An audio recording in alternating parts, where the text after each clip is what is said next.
High school football is back on Beaver Media and the Delco Preps channel. Tonight from Ball Recreational Field in Muncie, Indiana. It's North Central Conference football action tonight as the Anderson Indians take on the Muncie Central Bearcats. Good evening and hi again, everyone. Brian Beaver along with you again tonight on the first Friday night of September. It's a spectacular weather night in Muncie. Partly cloudy skies, mostly sunshine, no threat of rain or thunderstorms, and temperatures mild in the 70s. We'll be down into the 60s, maybe even the 50s before this one is said and done tonight. You talk about this matchup, there's some similarities. Both of these teams are winless. Anderson is 0-2 to start the year. They have lost 9 consecutive games going back to last season.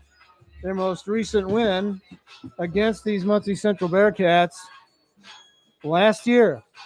So Ron Qualls is trying to build a program in Anderson. Man has a state championship on his resume. He knows how to coach. It's just going to be a matter of time and a matter of getting athletes before this gets done over on the southwest side of Anderson. You talk about Muncie Central. It's been a tough row to hoe for a while now. Bearcats are 0-1. They dropped their opener last week to Yorktown. Didn't get to play in week 1. So 0-2 Anderson and 0-1 Muncie Central.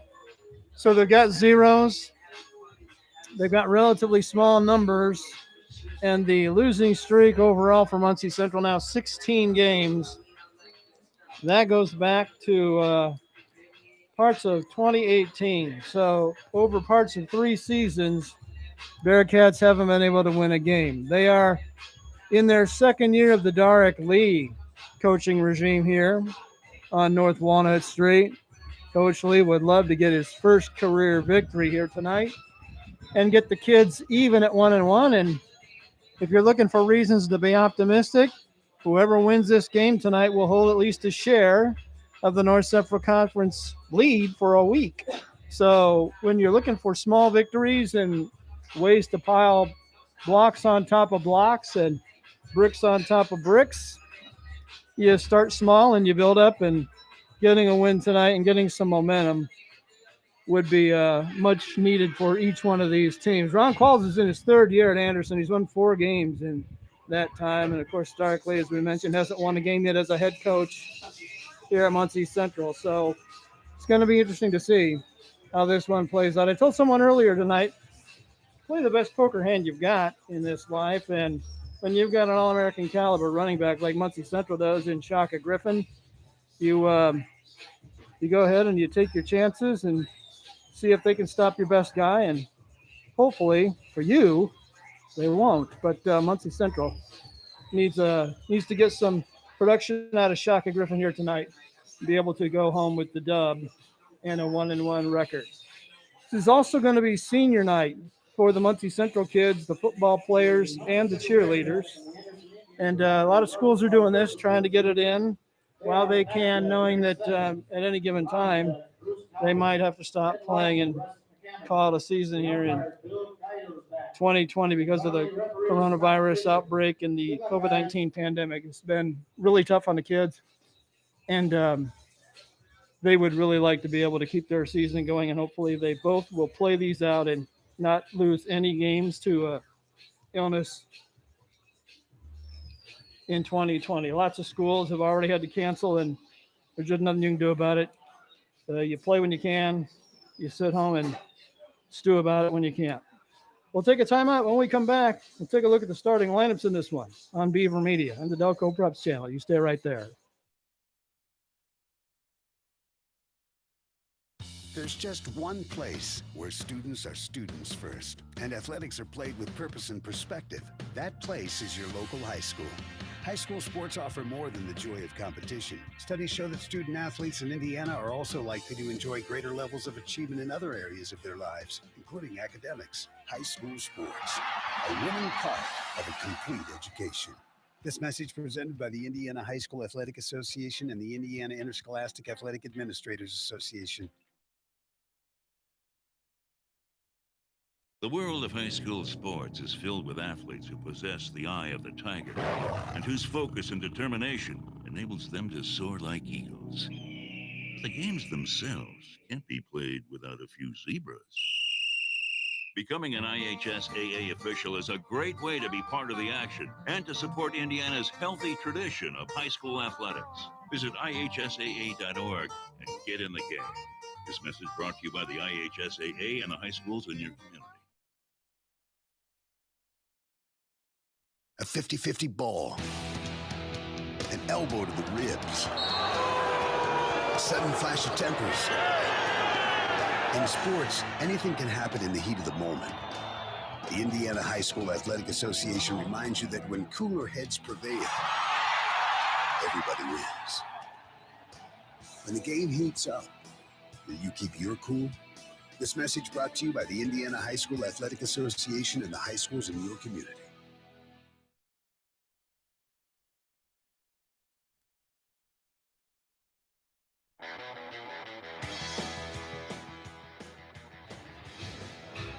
Welcome back to Ball Recreational Field in Muncie. Brian Beaver along with you again tonight. Great having you along for the ride wherever you might be, whether you're across town, across the state, somewhere else in the USA, or even on another continent. We've had a little bit of all of that in our history. It's great having you along riding shotgun in the seat next to me as we get set for this one here in just a few minutes tonight. Catch up on a little bookkeeping. The officiating crew tonight includes Scott Fisher. He's the guy in the white hat, the referee. Bill Geiersbach will be the umpire. Russ McCamick is the head linesman. The line judge is Bruce Talbot. The back judge will be Eric Sessions. Gorgeous night to play football. Actually, gorgeous night to do just about anything that doesn't require snow or ice, because this is about as good as you can get in Indiana in early September. While we're at it, happy Labor Day weekend. Get that out of the way for you tonight. But it's a great thing to see the kids get to do what they love to do. And I'm all for it. I've been for it for a long time. I think that health officials have worked really well with school officials to create as safe an environment as possible to play these games. They've mitigated risk to the nth degree, and that's just what you have to do in 2020 to play any sport, especially the heavy contact sport of football, where you're banging heads with another guy for upwards of 2 to 3 hours. So it's great to be part of it, and I'm happy to be able to bring it along to you tonight here on the Delco Preps channel. Other football around the area tonight, Shelbyville is at Delta in a Hoosier Heritage Conference game. Same league, two different teams out on Tiger Drive, as highly regarded New Palestine comes to play Yorktown, and Westdell is on the road tonight. They are at Eastern Hancock. So the preseason, the non-conference games, if you will, are done, and everyone getting into their league play for, as I said, as long as they can. Hopefully teams will play 9 weeks in a row without missing a game. Some teams have been down 2 or even 3 games now looking into the future. Far northern Indiana, Goshen had a player test positive this week. They're down tonight. They're down next week. So they're having a hard time in places where either a player or a coach has tested positive, or someone in school with a lot of contact with football players or other athletes are the reasons for the quarantines and the lost games. But as I said last week from Eastbrook, you follow the protocols as much as you can. You hope they're good enough and that you don't get bitten by something that you couldn't control, and that you can keep your season going all the way to the finish line. And who knows what might happen between now and state tournament time. There's a long way to go, but we're already at the third. We're at the third poll already in high school football in Indiana, 3 games into a 9-game regular season. State of Michigan canceled its football season a few weeks ago. They reversed themselves yesterday and joined Indiana and Ohio and Illinois playing their games. They'll play a truncated season in Michigan, 6 regular season games.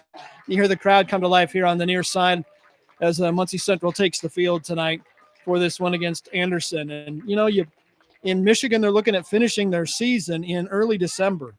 because of the late start. They were going to move football to the spring, and the trends people felt were more conducive to playing safely, and so they've joined the states playing high school football north of the state line up in Michigan.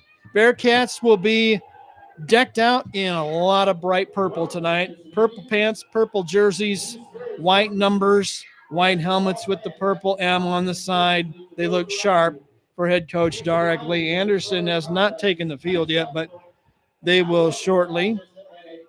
And we'll just about be set to get underway here on a gorgeous night in East Central Indiana. As I said last week, I'd like to be able to tell you where we'll be a week from now, but that presumes A, that we'll be playing, and B, who knows how many people might and might not be playing. We don't really know who will have a game, and in some cases you might not know until Thursday whether you have a game. You might have a late cancellation and have to grab another opponent and go play a game, even if it means playing on a Saturday in some cases. So it's going to be nice to see how this all plays out. We'll take a break, come back with the starters and the opening kickoff tonight on Beaver Media and the Delco Preps Cotton. Don't stay away from that ham sandwich for long.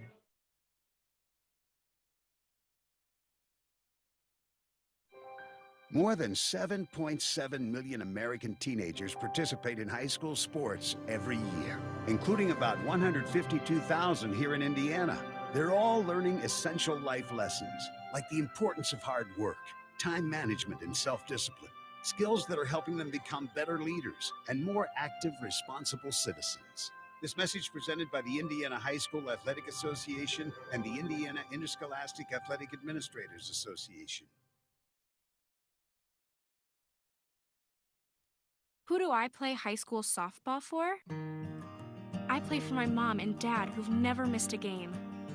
I play for the smell of my leather glove, the sound of infield chatter, and that incredible feel of the ball jumping off my bat. I play for sacrifice bunts and sacrifice flies because they've taught me what it means to be a teammate. Whether they're playing for their teammates, their classmates, or their community, high school student athletes in Indiana learn important lessons they'll use for the rest of their lives, like respect for the rules, time management skills, and the value of hard work and sacrifice.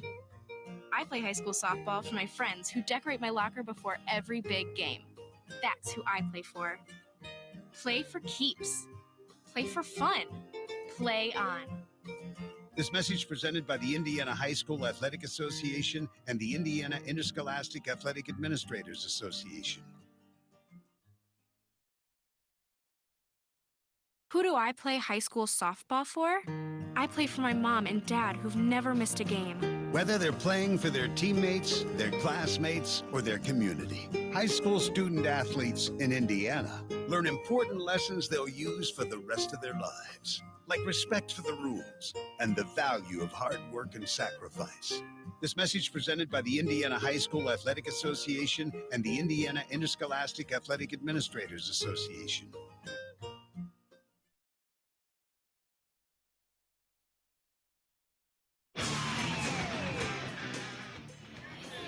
Welcome back to Ball Recreational Field. Brian Beaver along with you. Good night for football. Anderson has made their way onto the field now. Small traveling unit, probably no more than 25 players tonight for head coach Ron Qualls. They will wear all white jerseys and pants, red stripes down the pant legs, red lettering on the jerseys, red helmets with the logo on the side of the helmets. We're about set to get this underway. Captains will go to the ceremonial coin flip in a moment. Here's how Muncie Central will line up tonight on offense. Max Pittman will be their quarterback with Shaka Griffin, DeMar Woods Haskins, and Michael Gross at running back. Demarion Walker and Davion Ivey are the wide receivers. On the offensive line, Jamison Beatty is the center. Jordan Stigl and Heath Logan are the guards. Riley White, Jerian Thomas will be the tackles. On defense for Muncie Central up front, Rondale Green, Woodrow Elliott, Woody Elliott, if you will, Adam Monroe, and Titus Waters. The backers are Uzziah Foster, Wyatt Roysden, and Titus Hayes. Adonis Logan, Quentin Lowe, Demarion Walker, and Damon Wilkins are the defensive secondary in this one tonight here at Ball Recreational Field. The officiating crew just now getting ready to do the ceremonial toss and give us all an indication of who will win and who will take the ball to open this game tonight. The only downside to doing a game here is the extreme glare. It's always been an issue. It always will be unless they flip the field around. But outside of that, it's a great place to call a game. You're very close to the field. And this one is just a few moments away from getting underway. The officials showing the coin to each of the captains. 2 captains for each team this year, not 4 or 5 anymore. There goes the flip. Muncie Central has won the toss and deferred, and Anderson will get the ball to open this one tonight at Ball Recreational Field. Thanks for joining us. Appreciate you being along for the ride as we get set to go. We'll set the Anderson starters for you as we make our way through this one. A lot of teams have gone to the defer route now in terms of what to do with the ball if you win the coin toss. And we'll see what Anderson can do right out of the chute offensively. They have not had a great deal of success. They've scored 6 points in 2 games and given up 93. That has to reverse to get some success going for Ron Qualls and his staff. Bearcats are huddled around their special teams coach here on the near side, about ready to go. Bearcats are going to defend the south goal line here in the first quarter, and Anderson will defend the north goal and move right to left across your imagination. Weather shouldn't have much of an impact on this game. There's only a slight breeze. It kicks up from time to time from the northwest, so that would favor the team moving right to left, and that would be Anderson here as they get set to receive the opening kickoff. We'll see what they can do with it. They'll have a pair of deep men. Montrez Fuller is one of them. Joel Redding is the other. Redding on the far side. Fuller here on the near side. And keep your ears on this kid because he's a freshman and he's pretty good as a 9th grader. I've seen some video of him. He's pretty impressive, very elusive. Bearcats getting set to kick it away. Chase Beck is the place kicker for Central this year. Check it. It's Stephen Lavelle who's going to kick it. Assuming that also has not changed, and you never know. In the days of COVID, anything is possible. Right hand in the air, waiting for the official. Here comes the approach, and the right foot soccer-style boot. High, end over end short, taken around the 25-yard line by one of the up men. He'll bring it to the near sideline. He's run out of bounds at around the 32-yard line. The return that time by Curtis Lewis. Here's how Anderson will line him up tonight. Connor Stevenson will get the start at quarterback. TK Blair, the running back. 4 wideouts. AJ Ivy, Marquise Cullum, Curtis Lewis, and Tremaine Brown. Up front, Jordan Hopkins is the center. Michael Cartwright and Drake Wood are the guards. Leonte Harden and Ty Lawler are the tackles. 1st and 10, Anderson ball, their own 32-yard line here on the near hash. That is the left hash as the offense looks at it. We'll see what Stevenson does with his start here. He's a senior. Check it, a junior. Right-hander in the pistol. He'll give to the right side, and it's going to be a sweep right, and the Bearcats smell it out and take him down for what appears to be a loss across the way. Give the carry to Joel Redding, and it's a loss of 3. We'll set the Central defense for you in just a moment. Ball now on the far hash. 3 wideouts here on the near side, 1 on the top, as Stevenson stares 2nd and 13 in the face from his own 29. Waiting on the snap. There it is. He's going to keep it take it off tackle now around the right end for about 5 yards. Stevenson with a nice pickup, but it'll be 3rd and long. They'll put him down at around the 35-yard line. Indians need to get out past the 42 to roll it over. We're in the first minute and change here from Ball Recreational Field. Wideouts tight to the far side. That's the short side with one running back standing back there with Stevenson. And I don't think that's Stevenson at quarterback. I think their number 2 is in there here on 3rd down. He claps, takes it. He's going to roll left, looking to throw. He's a left-hander. He's going to fire it deep. A man open. He can't get it, though. Incomplete. That was Marcus Armstrong. Comes in, throws an incomplete pass, and that brings up a punting situation for Anderson. So it looks like the Indians will go 3 and out to open the night. Dropping back to punt is Dontrez Fuller. Muncie Central will send Woods Haskins back deep to receive and return the punt. This kid's a pretty good punter. I come from a family of punters and kickers, and he's got some talent. Line of scrimmage, the 35. Punt is blocked. It's high in the air. Central picks it out of the air. It's knocked out of their hands. It's knocked out of bounds. Central blocks the punt and comes up with spectacular field position. Not sure who got it. It looked like someone came through the middle to get it. Bearcats are in business early, deep in Anderson territory. Wow. It'll be at the 20-yard line. Maybe inside the 20. They're going to say the 18-yard line. So Muncie Central will have 18 yards to go. They're in the red zone as they take their first snap of the night with Pittman waiting on the ball.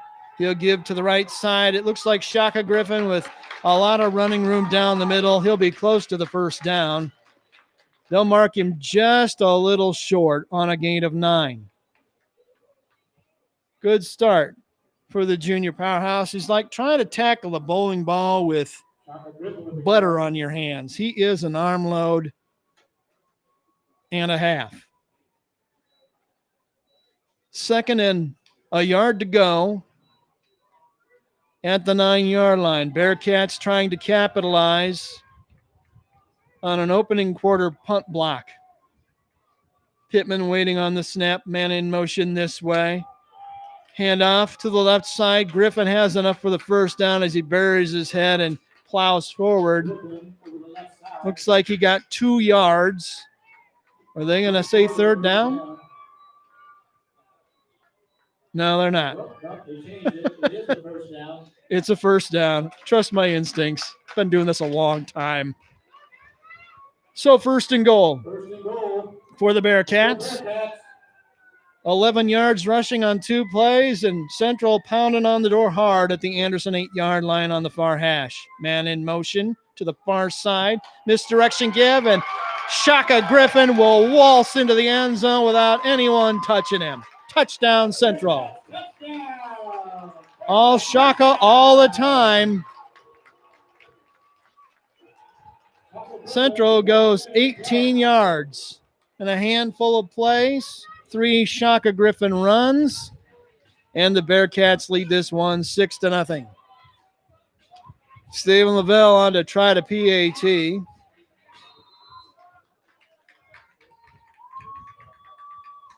That's the kind of start you wanted if you're a fan of the purple and white. Good snap and hold. Kick on the way. The kick is low, and it's blocked. We've been playing for 3 minutes, and we've had 2 blocks already. 9:01 to go in the first quarter. Muncie Central out in front early. It's the Bearcats 6, the Indians nothing on Beaver Media on the Delco Preps channel.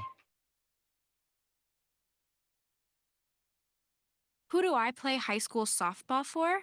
I play for my mom and dad who've never missed a game. Whether they're playing for their teammates, their classmates, or their community, high school student athletes in Indiana learn important lessons they'll use for the rest of their lives. like respect for the rules and the value of hard work and sacrifice. This message presented by the Indiana High School Athletic Association and the Indiana Interscholastic Athletic Administrators Association.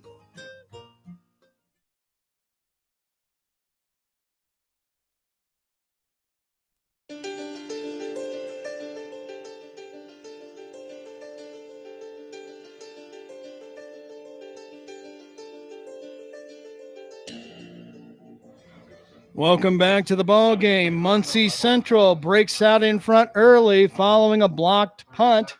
The Bearcats go 18 yards in 3 plays. They cap it off with a Shaka Griffin touchdown run, his first of the year. It won't be his last, to make it 6-0 following the blocked PAT kick. Glad to have you along tonight. Jordan Gusky of the Star Press killing the popcorn next door with the Tall Boy Mountain Dew. We have a player injured on the field from Muncie Central during the PAT attempt, and Kevin Beach and his training staff are attending to him right now. But anytime you can turn that turnover into points the way Muncie Central just did, that's a real big factor. Sometimes teams fail to take advantage and they get to the end of the game and think shoulda, woulda, coulda, and sometimes they don't come away with points. But the Bearcats did exactly what they needed to do there and stuck it in the end zone.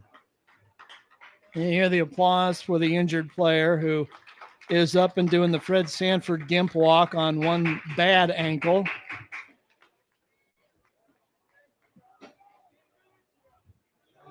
That appears to be Skylar Muir. Looks like he's okay. He'll tough it out. They always do. This is football, after all. No one wants to come out. They want to go right back in. So Central ready to kick it off. They'll run their kick cover team out there, and we'll be back in action here real soon. If I ever win the lottery, or I ever get 5 minutes alone with Ryan Kerrigan, we're going to reverse this field and build the stadium on the other side and face away from the sun every day for the rest of eternity, and on artificial turf. Don't hold your breath. Don't turn purple waiting on that one. But that would be cool. I would love to be able to do something like that for the kids. They deserve the best. All set to go. Bearcats have their kick team lined up. We'll get ready to give it a trip down the field.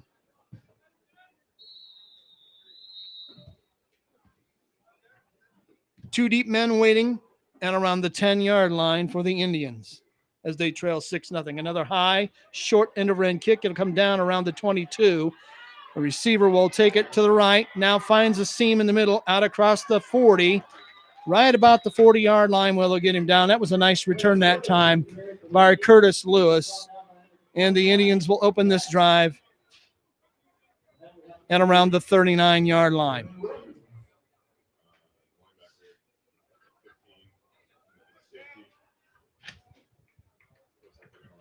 Indians will go back to work. We'll see how aggressive Central turns out to be now. Instead of Stevenson, Armstrong is back in there at quarterback. Stevenson took 2 or 3 snaps, and now he's on the sideline. Armstrong, they've been trading snaps this year. Armstrong is the left-hander wearing number 9. Takes the snap and the pistol, fires in the flat. It's complete on a little bubble screen out there. Running room to the Central side of the field all the way to the 46-yard line. It's a gain of 14 yards and a first down. Fuller on the catch.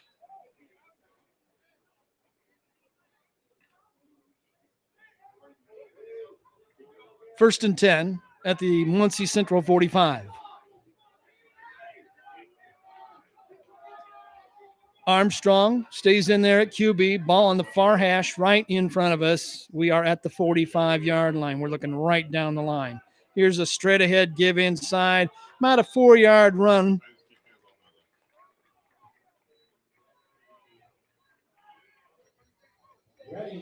Redding picks up the yardage. They'll give him 4. It'll be second and about 6.5, 7. We'll give him 4 and call it second and 6 at around the 41-yard line.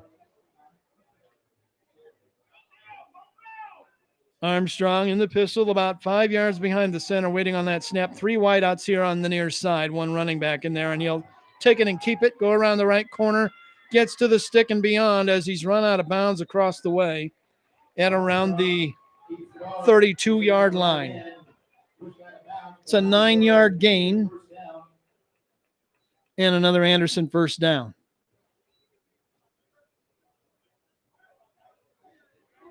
Two straight first downs here in this drive for the Indians. Their first 2 of the game. And they're 1st and 10 at the central 31-yard line. 7:39 left in the first quarter. It's 6-0 Muncie Central. 3 wideouts again left here on the near side for Armstrong. Handoff inside, big seam to the secondary, to the 15, to the 10, to the 5, to the end zone for a touchdown. Ivy takes it in, 31 yards out. And this game is tied at 6-6.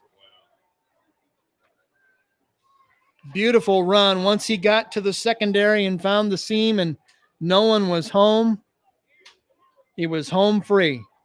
Nice piece of running. Anderson with a chance to take the lead here if they can knock the PAT through or perhaps go for 2. Score comes at the 7:31 mark. That was a nice drive by Anderson. They went 61 yards to tie the game, and now they are going to go for 2. Armstrong with 1 running back next to him that appears to be Ivy. Back to throw it, looking left, throwing to the corner of the end zone. It's out the back end, incomplete, and we'll stay right there. 7:26 to go in the first quarter. It's all knotted up. Muncie Central 6, Anderson 6 on Beaver Media and the Delco Preps channel.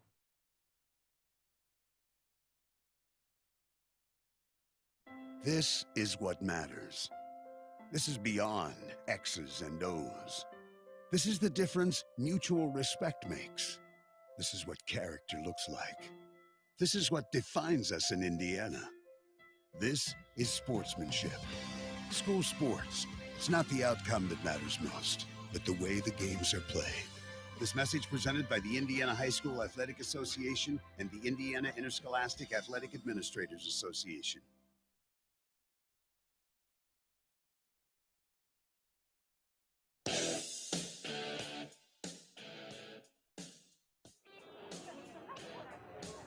Welcome back to the ball game. 7:31 left here in the first quarter. We're tied at 6 now following that Anderson scoring drive.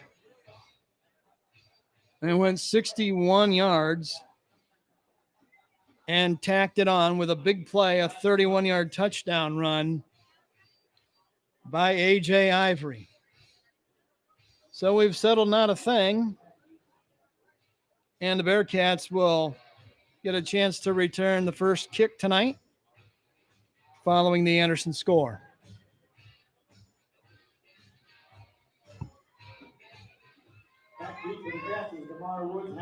Bright sunshine, the sun setting in the west sky, and right now it's about 2 degrees above the top of the far bleachers with Anderson fans. The cap this week here was 350 total people. Those are determined by the health department and the schools. The ball falls off the kicking tee, and now they'll try it all over again. Been there, done that. There is just a little bit of a breeze that kicks up from time to time. The flag on the pole here in the south end zone, down near the concession stand. Standing out straight, probably a 10 to 15 mile an hour breeze. And here we go. Joel Redding has it teed up to kick it. It blows off the tee again, and they'll probably say, someone go hold it so we don't do this for the next half hour. And that's exactly what they're going to do. Jordan Hopkins comes in and says, hey, maybe I should hold it for you. Nope. They're going to try it again without a hold. High school football, baby. You got to love it. Here's the third try. It looks like it'll succeed. The kick is high, end over end, to about the 15-yard line. It'll come this way on the return with a seam to the open field to the 40, to the 43-yard line. Excellent return. Isaiah Foster brings it all the way back, but we've got a penalty marker, and it's probably going to be a blocking foul where the hole was. Foster found it, but there might have been a little additional chicanery down there by one of his teammates on the block on the point of attack. We'll wait for the signal. Here it comes. It is a blocking penalty against the Bearcats. Flag sitting at the 30-yard line. There are a lot of things you can do in football. Blocking in the back on a return ain't one of them. First penalty of the game.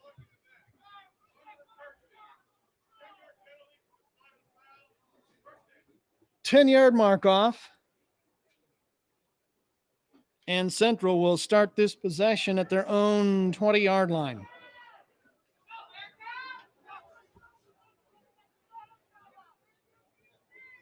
If you're just joining us, Muncie Central got on the board first. They blocked an Anderson punt and started a drive at the 18-yard line, and a few plays later had it in the end zone for a touchdown run by Shaka Griffin, but couldn't convert the PAT. Anderson answered a short time ago, and now Central goes to work. Pittman fakes it, runs it around the left end, doesn't have much room, breaks a couple tackles, but a lot of east-west instead of north-south there, and he's only going to get about 2 yards. Couldn't find a seam to cut it up. That brings up 2nd and 8.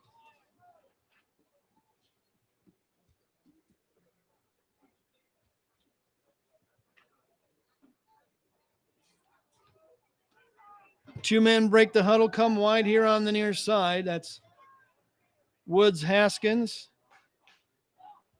in the slot. Man in motion to the far side to reset. Pittman takes it straight ahead, give to Shaka Griffin. He's met by a couple of Anderson tacklers who do a terrific job to get him down. Gain of a yard. 3rd and long. Griffin rushed for almost 1,600 yards and 17 touchdowns a year ago. It was very productive. Kind of snuck up on people a little bit early last year. There's no sneaking up on anybody now. Everybody knows who you are. 3rd and 7. Look at this formation from Central. 4 men wide right here on the near side. Just 5 linemen and the quarterback all by himself. And now a whistle. And Central is going to take a timeout. We'll keep it right here. That one was destined for trouble when they broke the huddle. Not everyone knew where they were going and what they were doing. Better to call a timeout and get it right. 5:55 to go here in period number 1. Muncie Central got their points on an 8-yard Shaka Griffin run. Ivy responded for Anderson with a beautiful 31-yard run to tie the game at 6. Both teams have failed on their PATs. Central's kick and Anderson's pass. So here we are.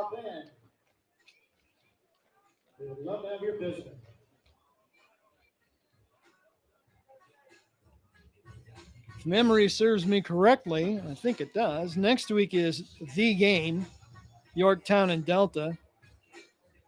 God willing, and the creek don't rise and someone doesn't get quarantined, but both of those teams are ranked this week. Yorktown has a stiff test tonight with perennial power New Palestine, and Delta should have a pretty easy time with Shelbyville. So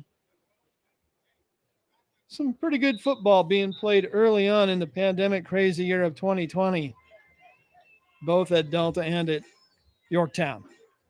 Timeout is over. Teams are going back and ready, lined up now, and Central will look a whole lot more normal than they did, with two running backs behind Pittman and a wideout on the near side.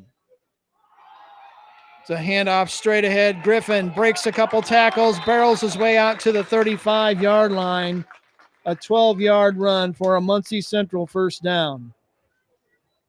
Good job up front by the Bearcat interior line to create a crease. And Griffin went right through it. Unofficially, second first down of the night for the Bearcats. They'll roll it over and get a fresh 4 snaps at their own 35. 5:30 to go first quarter and a 6-6 tie. Two men wide here on the right side, a running back just to the left of Pittman as he waits on the snap. Sends a man in motion. Another straight ahead give. Spin out of a tackle by Griffin. Barrels his way into the second level for a pickup of 5, maybe 6 yards before they bring him down at the 42-yard line. That's going to be a 7-yard gain. And Griffin piling up the yardage early.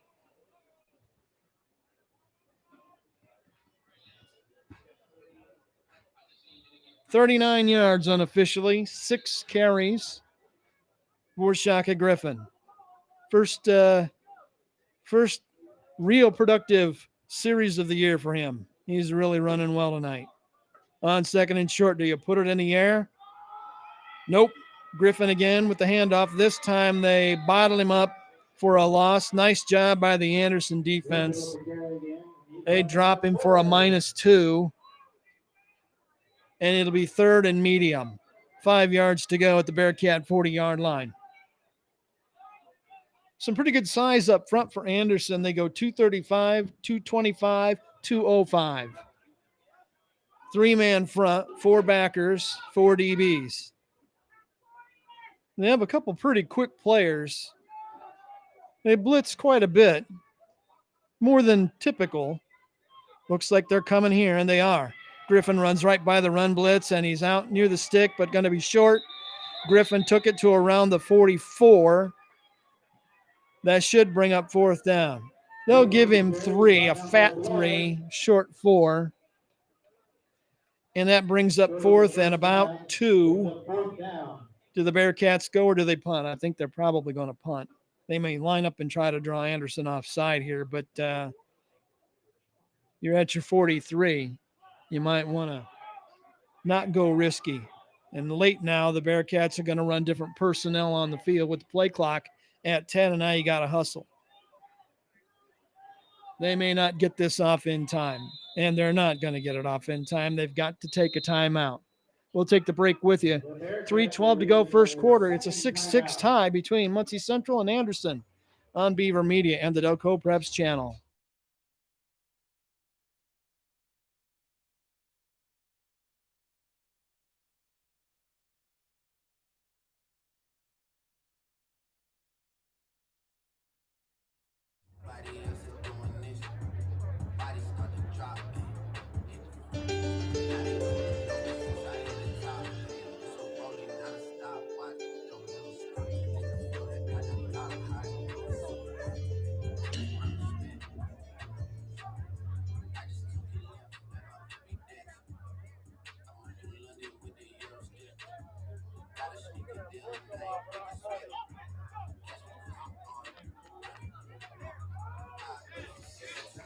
Welcome back to the ball game. Muncie Central had to burn the second timeout it's taken in the first quarter to avoid a delay of game on a penalty on a late punt. So took a little too long to figure out what they were going to do, and rather than take the penalty, they take the timeout. 2 of them up in smoke so far. Everybody's set now. Bearcats are lined up. as if they're going to go for it on 4th and 2 from their own 43. Let's see whether they go. Man in motion this way. They are going to go. Griffin with the keep. He takes the handoff from Pittman and barrels his way out across the 45 to the 48. It's a 5-yard gain. That's a very impressive risk-taking call there. Could have really hurt you, but it didn't. Bearcats convert on 4th and 2. They've got a fresh 4 at their own 47-yard line. And say, hey, up in the press box, watch this. On 1st and 10, trips right here on the near side. 2 men wide on the line, 1 in the backfield, and it's going to be a Shaka Griffin handoff to the left side. It went nowhere fast. He got back to the stick and nothing more for him to bring up 2nd and long. For a loss. Brings up 2nd and 11. If you've ever wondered what it's like to be blind, this time of year at Ball Recreational Field will teach you. Even if you're 20/20 vision, it's really tough to see. -1 technically officially on the run by Griffin. It's 2nd and 11 for the Bearcats as they try to get untied here. Griffin will sweep it right, looking for a block on the edge. 2 men run into him. Now a third. They bring him down for no gain. Initial contact looked like it was done by Ivy, who strung it out well for no gain. And a 3rd down and 11 situation for the Bearcats at their own 46-yard line. Late stages of period number 1, the clock rolling down at 1:35 in a 6-6 game. If you missed tonight's game live, or you know someone who did, or you just want to hear it again, these games are archived. Go to youtube.com/Delco Preps channel. You can hear it tonight, tomorrow, whenever. On 3rd and long. Pittman waiting on the ball. Man in motion this way. Now a late whistle right before the snap. Going to be a delay of game penalty against Muncie Central.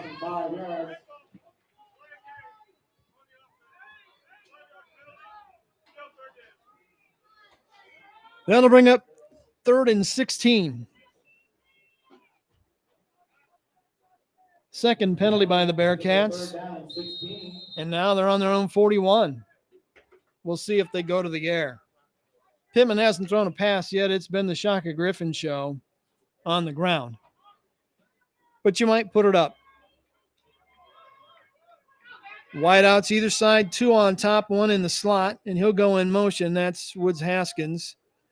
Pittman is going to drop under pressure. He's going to eat it and be sacked all the way back around the 25-yard line. They came to get him, and they got him. Pittman brought down at number 45. Is down on the roster. That's a 15-yard sack. And now it's 4th and forever. You feel like you're in the 317 area code and you need the 765 for the first down. How far have they backed up? The deep men are at the sticks for the original first down on this series. 2 of them for Anderson. Waiting on the punt from Chase Beck. Play clock down to 2. They finally get it snapped. No pressure. High, short, wobbly punt. It's near midfield. It'll be allowed to hit, take a big hop, high hop, and Central will down it by catching it on the hop at the 49-yard line. That's the final play of the first period. Haven't settled a thing. 12 minutes in. It's Muncie Central 6, Anderson 6 on Beaver Media and the Delco Preps channel.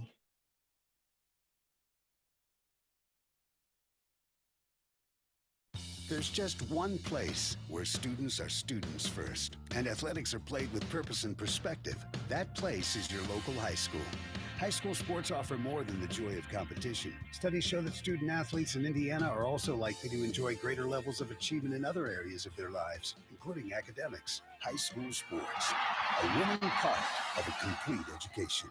This message presented by the Indiana High School Athletic Association and the Indiana Interscholastic Athletic Administrators Association.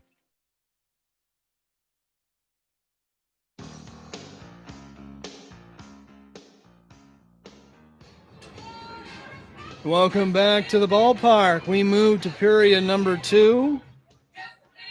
A tie game at the intermission between periods 1 and 2 as Muncie Central scored first. Anderson came back to tie it. Neither team could convert a PAT. And we're at a 6-6 deadlock going into period 2. Great chance for Anderson here, though, with terrific field position at their own 49-yard line. So Stevenson will go back in at quarterback in relief of Armstrong, who relieved Stevenson, who got the start. Ball on the far hash, the left side. 3 men wide here, trips near side. Stevenson in the pistol. He'll hand off straight ahead, a lot of running room into the secondary. Cut to the outside at around the 40-yard line. Beautiful carry that time by Blair, who picked up the first down on a run of 12 yards. Another Anderson first down, puts it down at the Muncie Central 39-yard line.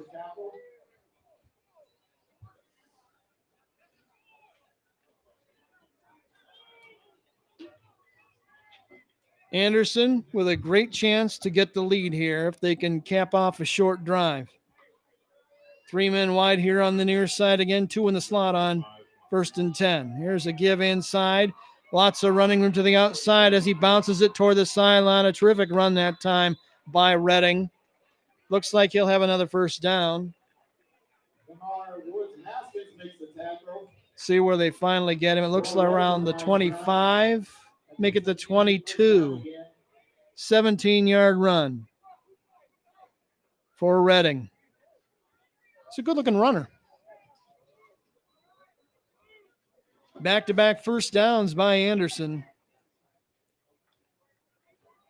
They're knocking on the Muncie Central red door and the red zone at the MC 22-yard line. First minute of the second quarter. Snap, handoff, sweep again right side. This time Central does a much better job. Redding tried to bounce it outside the daylight, but he couldn't get much. Got 3 yards before they brought him down. Make it second down. Picked up 4 yards. 2nd and 6. They're going to give him 4 officially. Second down, 6 yards to go. Ball around the 18-yard line, and there's a dead ball flag in the backfield by the referee. Illegal substitution, I believe, is the call.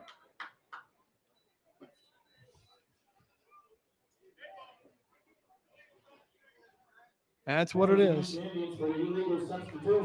First penalty of the night against the Indians. So they back it up 5. 5-yard penalty. Brings up 2nd and 11. Second down, 11 yards to go. Anderson with the ball at the Muncie Central 23-yard line. 10:20 to go before halftime in a 6-6 contest. Armstrong is back in there at musical quarterbacks. Blair is the running back, the only one. Next to him to his right, 3 trips bunched on the top of the formation. Doesn't matter. It's a quarterback keeper. Armstrong around the right corner. Quarterback keeper. Got inside the 20. Goes around the right end. It'll bring up 3rd and 5. Titus Hayes makes the tackle. 49's coming in the game? Yes, 49 is going to that. Clock rolling. 9:40 to go before halftime. Anderson with a chance to break out on top here in a 6-6 game. 49's in a 1, sorry. Is going to be Armstrong, the lefty, with Blair to his right. And again, 3 wideouts bunched together. No social distancing there in the formation. Here's a handoff, but a flag and 2 or 3 flags fly at about the snap. Illegal procedure against Anderson. Bearcats will certainly take that as well.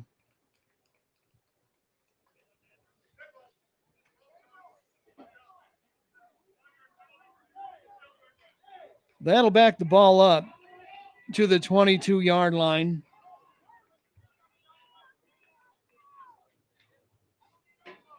And bring up third down and about 10 yards to go, 9.5. You got to get 10 to roll it over.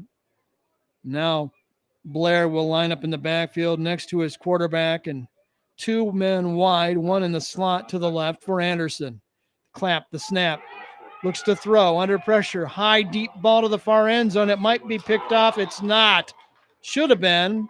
A Bearcat defender was there to leap and try to catch it and bricked the catch. It could have been an interception in the end zone, and instead of getting the ball back, the Bearcats will just face fourth and long. It's one of those plays where you go home and you try to go to sleep tonight and you look up at the sky or up at the ceiling and you think, man, I should have had that. 4th and 10 at the 22. Anderson ball deep in Central territory. Anderson is going to go. Same kind of formation, twin wideouts on the left side, one running back standing to the left of Armstrong, the left-handed QB. Scans the defense, claps, does it again. This time he gets the ball. He'll roll left, has time to throw. He's going to loft it down toward the pylon, incomplete. We've got another flag on the play.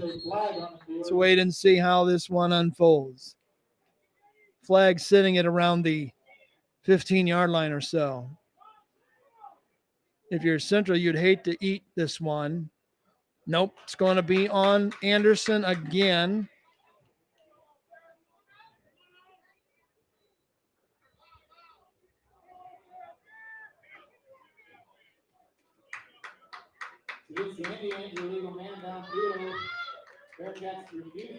The referee gives us the signal. It's illegal man downfield. It'll go as an incompletion, and the Bearcats will decline the penalty and take the ball on downs. So Anderson can't do anything with fantastic field position. They started the drive at their own 49, and they give it over on downs. And Central has the ball at their own 22-yard line.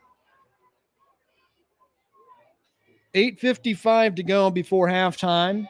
Senior night ceremonies will be coming up at halftime for football and cheerleading. Pittman back in the pistol, waiting on the snap. He gives it to Griffin, who sweeps short side here to the left corner and gets smothered by three Anderson defenders for a big loss. -4. Terrific defensive play by Anderson's right side. 2nd and long.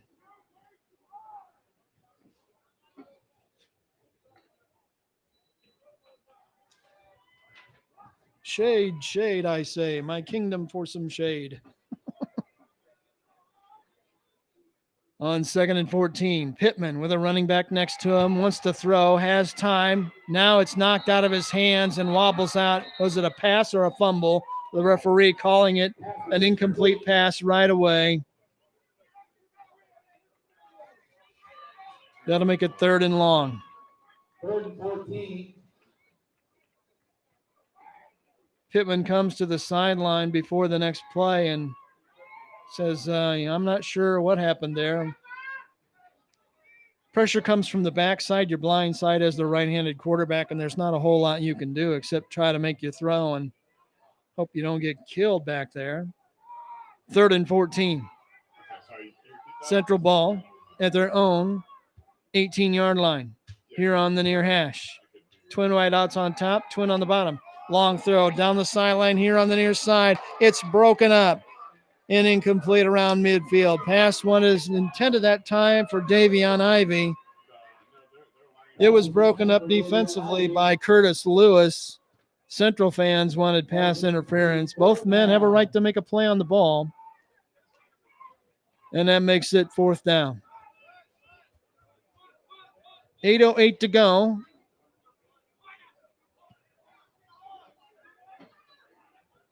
Central showing punt formation. Central will get the ball first in the third quarter. They won the opening toss tonight and they deferred. Back to punt here is Chase Beck, standing near his goal line. He's got it. He gets it up. Wobbly, short punt. It's going to come down around the 30, take a short Bearcat roll to the 35-yard line. Fans wanted a shove. It is football. And no harm, no foul, no penalty flag.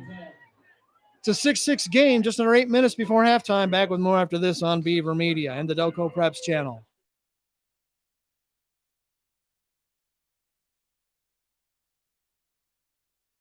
There's just one place where students are students first, and athletics are played with purpose and perspective. That place is your local high school. High school sports offer more than the joy of competition. Studies show that student athletes in Indiana are also likely to enjoy greater levels of achievement in other areas of their lives, including academics. High school sports, a winning part of a complete education. This message presented by the Indiana High School Athletic Association and the Indiana Interscholastic Athletic Administrators Association. Welcome back to the game. A big run on first down has Anderson in business in the Muncie Central red zone. That run went down to about the 15, make it the 14-yard line. Redding with the carry. Did a nice job to pick up the first down. Just spotted at the 14. 21-yard gain. Good-looking running back.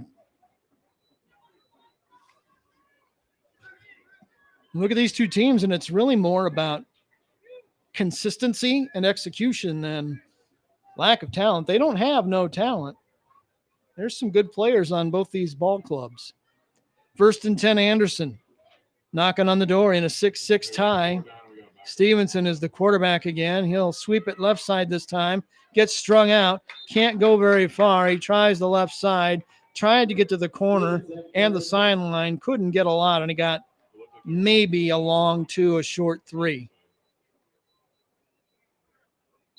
It'll be 2nd and long. And now an official calls timeout across the way. That'll stop the clock with 7:08 to go in the first half. Ball sitting at the Muncie Central 11-yard line. It'll be 2nd and 7 when play resumes. Shaka Griffin with the Central touchdown early in the game following a blocked punt. Ivy got him even on the Anderson side with a 31-yard run for a score. Neither team could convert, whether by kick or by throw. And we're 6-6 in the bottom of the 4th inning. Clock rolling again now. We're ready to go. Armstrong's turn to come back in the game and take the snap at QB for Anderson. Single running back for him. He'll give it inside. Blair, who barrels straight ahead. He's going to be a yard short down to the 5-yard line. So give him 6 yards on the carry.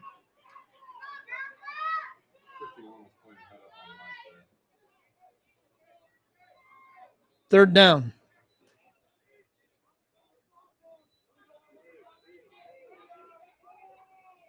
Based on the stick, it's about 3rd and 3.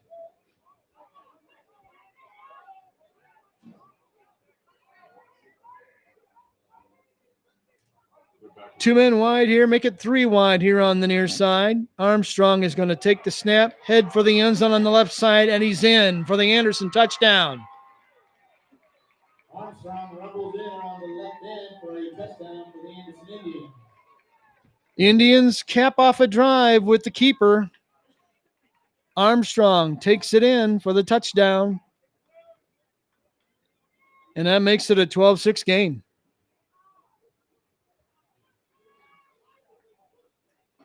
Just a 35-yard drive for the score.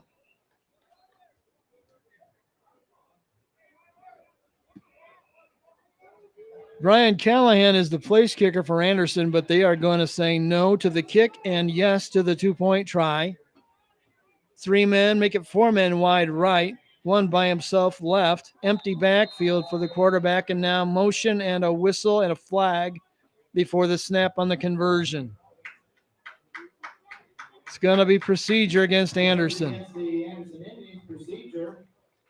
That changes things. 5-yard walk-off back toward the south end zone.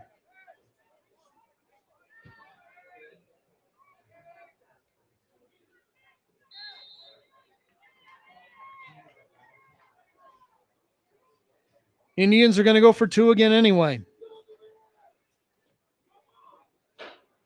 Around the 8-yard line. 1 running back there with Armstrong, the quarterback.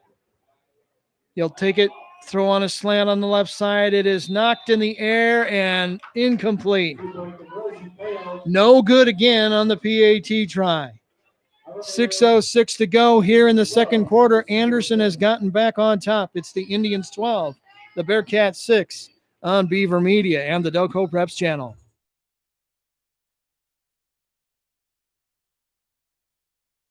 The world of high school sports is filled with athletes who possess the eye of the tiger and whose focus and determination enables them to soar like eagles. The games themselves can't be played without a few zebras. Becoming an IHSAA official is a great way to be part of the action and to support Indiana's healthy tradition of high school athletics. Visit IHSAA.org and get in the game. This message brought to you by the IHSAA and the high schools in your community.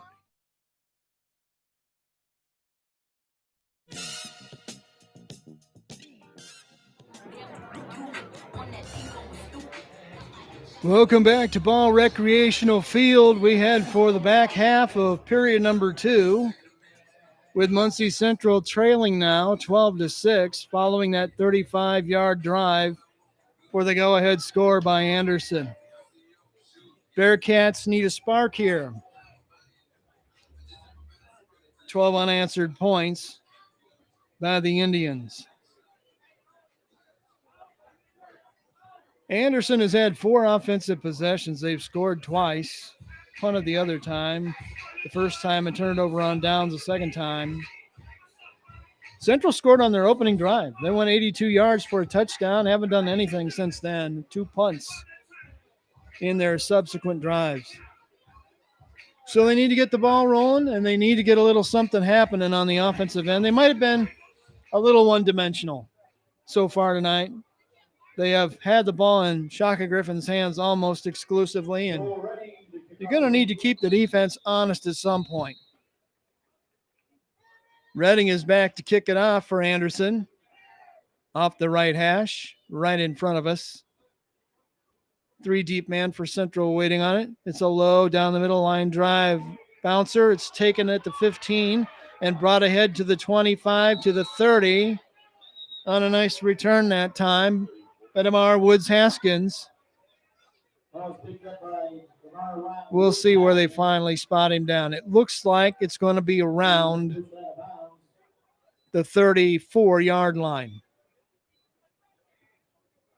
So the Bearcats go back to work offensively, trailing by a half dozen.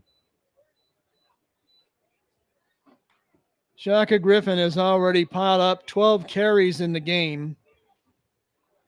2 men wide here, 1 on either side of the formation. Closest to home here, it's Davion Ivy. Pittman, hands straight ahead, now bouncing it to the outside, breaking some tackles, running ahead is Michael Gross. He lost yardage, lost 3 on the exchange rate. Had the lone touchdown in their loss a week ago. He's a junior, 5'10", 175. He tried it up inside and bounced out of a tackle and tried to get to the sideline and around the corner, couldn't do it. So make it 2nd and 13. Ivy again wide here on the near side. Demarion Walker far across the way, wide right, with 2 running backs on either side of Pittman. He'll give it to Griffin.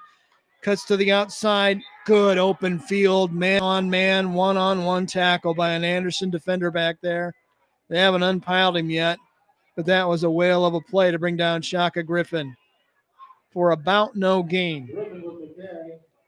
Jawan Eccles made a terrific read and tackle.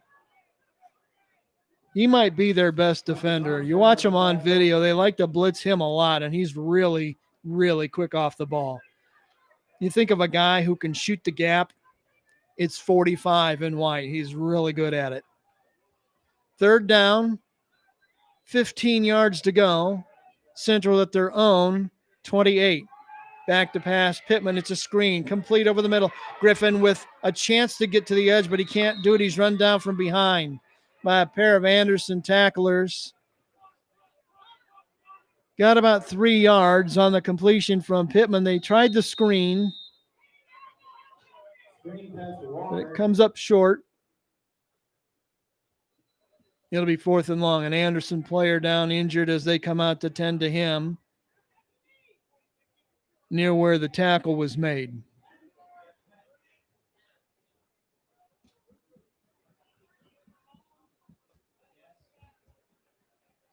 Central players will take a knee as a show of respect for the opposing player who's down.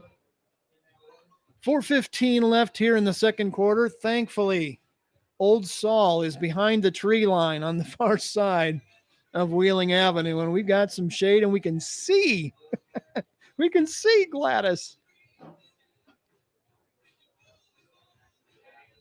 It'll be 4th and long for the Bearcats when play resumes after the player is tended to. He's down on his front side, face down. 3 or 4 coaches and trainers out there to check on him. And they're waving for the ambulance, I believe. They're going to get him out here and get him attention immediately. And he's trying to get up.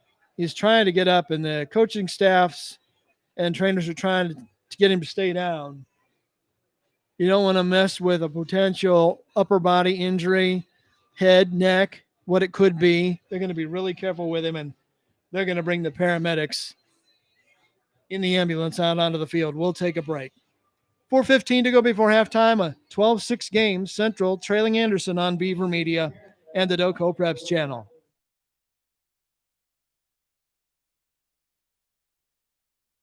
There's just one place where students are students first, and athletics are played with purpose and perspective.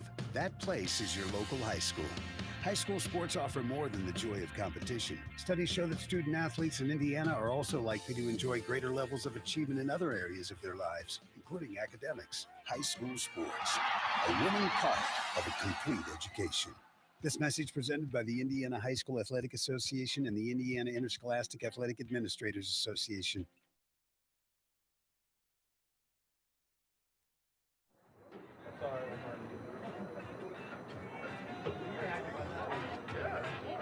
Welcome back to the ball game. Still tending to an injured Anderson player, and they had waved for the ambulance, and I think they're going to cancel it. He tried to get up. It looks like the player down is Dylan Fuller from Anderson, and he tried to get up. He's face down on his abs. His legs are straight out. It's like he just, if you'd stand up and fall over straight face forward, that's how he's laying on the ground, like he's about to do a push-up. And he tried to get up there, and the people wouldn't let him. Now they've rolled him onto his back, and hopefully it's nothing more than a stinger and something minor. Now they're going to get him there. Pulling on his hands to get him to sit up. Now he's sitting up, and you hear the crowd here give him a nice hand. Gone are the days, at least for now, of the 2,000 fan applause for an injured player. You've got 350 in the house max tonight, but you hear again a nice round of applause as Fuller is up and walking off on his own power to the far sideline. Great to see that. I don't want anyone ever to get injured in this game. It's a violent collision game, and it's awful easy to get drilled and hurt seriously, but he's up. He's on the sideline under his own power, and that's all good for that young man. Glad to see that. Bearcats will face 4th down and 12 at their own 32-yard line.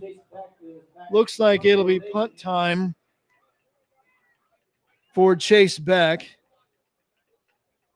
And the Anderson receiver going deep is Dontrez Fuller, and he has an arm load to bring down just a 9th grader, standing at his 40. One hopper of a snap, no pressure. He gets it off, but it's a very high short wobbler. Bearcats will let it hit and kill it on a hop at their own 46-yard line. That's a 14-yard punt. Back with more after this timeout on the Delco Preps channel. The world of high school sports is filled with athletes who possess the eye of the tiger and whose focus and determination enables them to soar like eagles. The games themselves can't be played without a few zebras. Becoming an IHSAA official is a great way to be part of the action and to support Indiana's healthy tradition of high school athletics. Visit IHSAA.org and get in the game. This message brought to you by the IHSAA and the high schools in your community. Welcome back to the game. 1st and 10 Anderson at the Muncie Central 46-yard line. Anderson leading 12-6. Here's an inside handoff, bounce to the outside. Carry that time for Redding. Picked up about 4 yards to the 42. Redding has had a good night running the football. He's been pretty impressive. Unofficially, 6 carries, closing in on 50 yards in the first half. 2nd and 6. Indian ball, Bearcat 42. Here on the near hash, that's the right side as the offense moves it left to right as we see it atop the stadium. Inside give for Redding again. Ran into a roadblock, bounced at the outside, did a nice job to curl it upfield and turn lemons into lemonade. Guy within 2 yards of the stick. That's a 4-yard pickup and not an easy one. 3rd down, 2 yards to go. Central needs a stop here, and what they really need is a turnover. It was a blocked punt in the early going of this game that led to Central's only score when they drove it down the field and went 18 yards on the drive. That's right, 18 yards. You hear the crowd come to its feet, making some noise here on 3rd and 2. Single setback. Armstrong back in at quarterback. He'll keep it. Runs it right. Gets to daylight to the 30, to the 25, and he's down at the 24-yard line. Pick up a 14 on the keeper that time by Armstrong.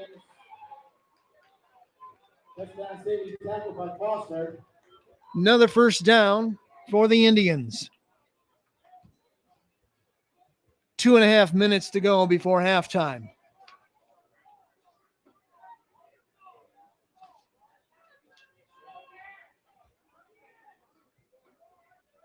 Almost to the red zone at the Bearcat 23-yard line. Clock winding down, 2:03, 2:02 before halftime. Single setback again for Armstrong. He'll pick his way forward for a short gain. Central did a nice job stopping that up. It's a short gain of about a yard.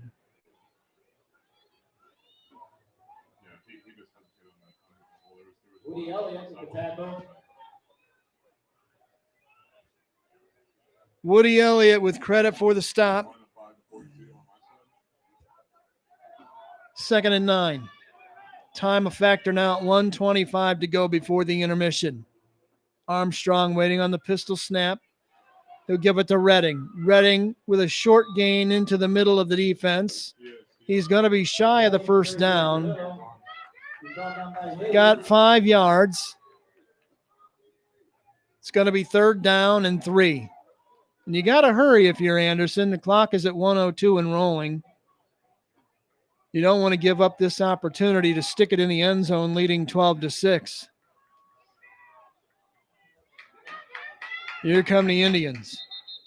And now a dead ball whistle, and I think Ron Qualls is going to take timeout. That's exactly what he's going to do. We'll take the break with him. 50 seconds to go in the second quarter. It's Anderson 12, Muncie Central 6 on Beaver Media and the Delco Preps channel. A 50-50 ball. An elbow to the ribs. Sudden flash of tempers. In sports, anything can happen in the heat of the moment. The Indiana High School Athletic Association reminds you that when cooler heads prevail, everybody wins. When the game heats up, will you keep your cool? This message brought to you by the Indiana High School Athletic Association and the high schools in your community.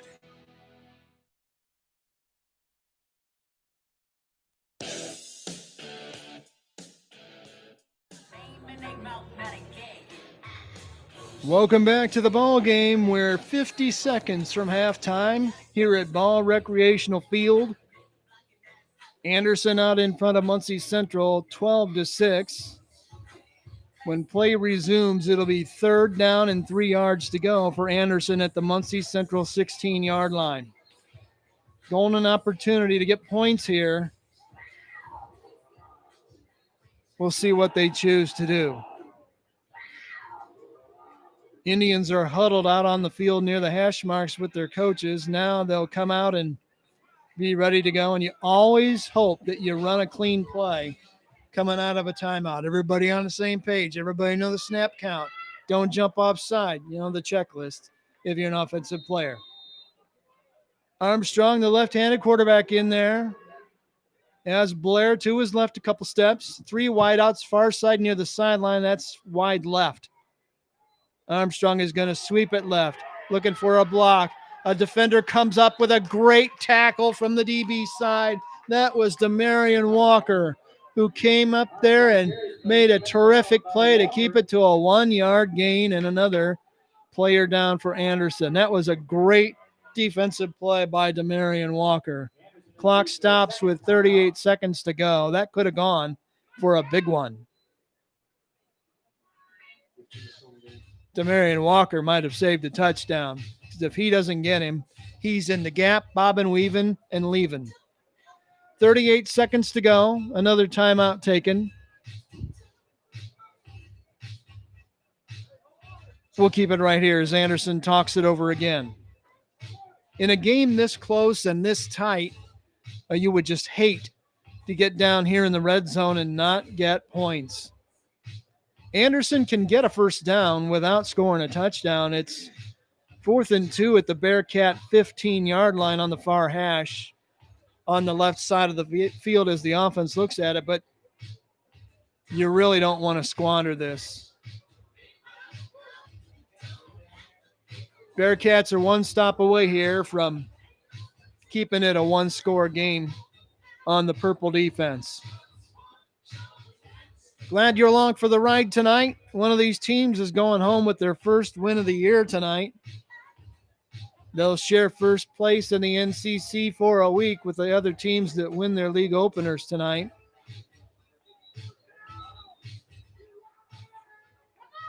And we're about set to go.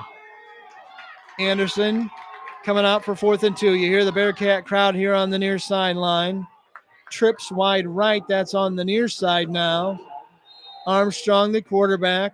1 running back to his left on 4th and 2. Final 40 seconds of the half. Armstrong claps. He's ready for it. High snap. He'll pick it down and take it straight ahead. Don't know if he got it. Based on the far official, I think he's awfully close to the first down at the 14-yard line. We'll see what they do with the spot. It's very close. They're going to put it down. They may have to measure this, and they are going to measure it. The officials take time with 31 seconds to go, and they'll do an official measurement. They won't have to take the chain far. It's only about 3 yards in off the sideline. They'll extend that marker. We'll see if Central has held and gotten it back on downs momentarily. Here's the pull of the chain. Bearcats held them by a matter of inches. Terrific job by the Bearcat defense on 4th and 2. Wow. And now what do you do if you're Central? 31 seconds remaining in the first half portion of this contest, but you don't want to make a mistake down here at your own 14-yard line. We'll see if they just take a knee, call it a half, and go talk it over with 31 seconds to go. That was a terrific play, but it was all made possible by that great play that Demarion Walker made from his DB spot on third down to make it even possible. That was perhaps the play of the night for the Bearcat defense.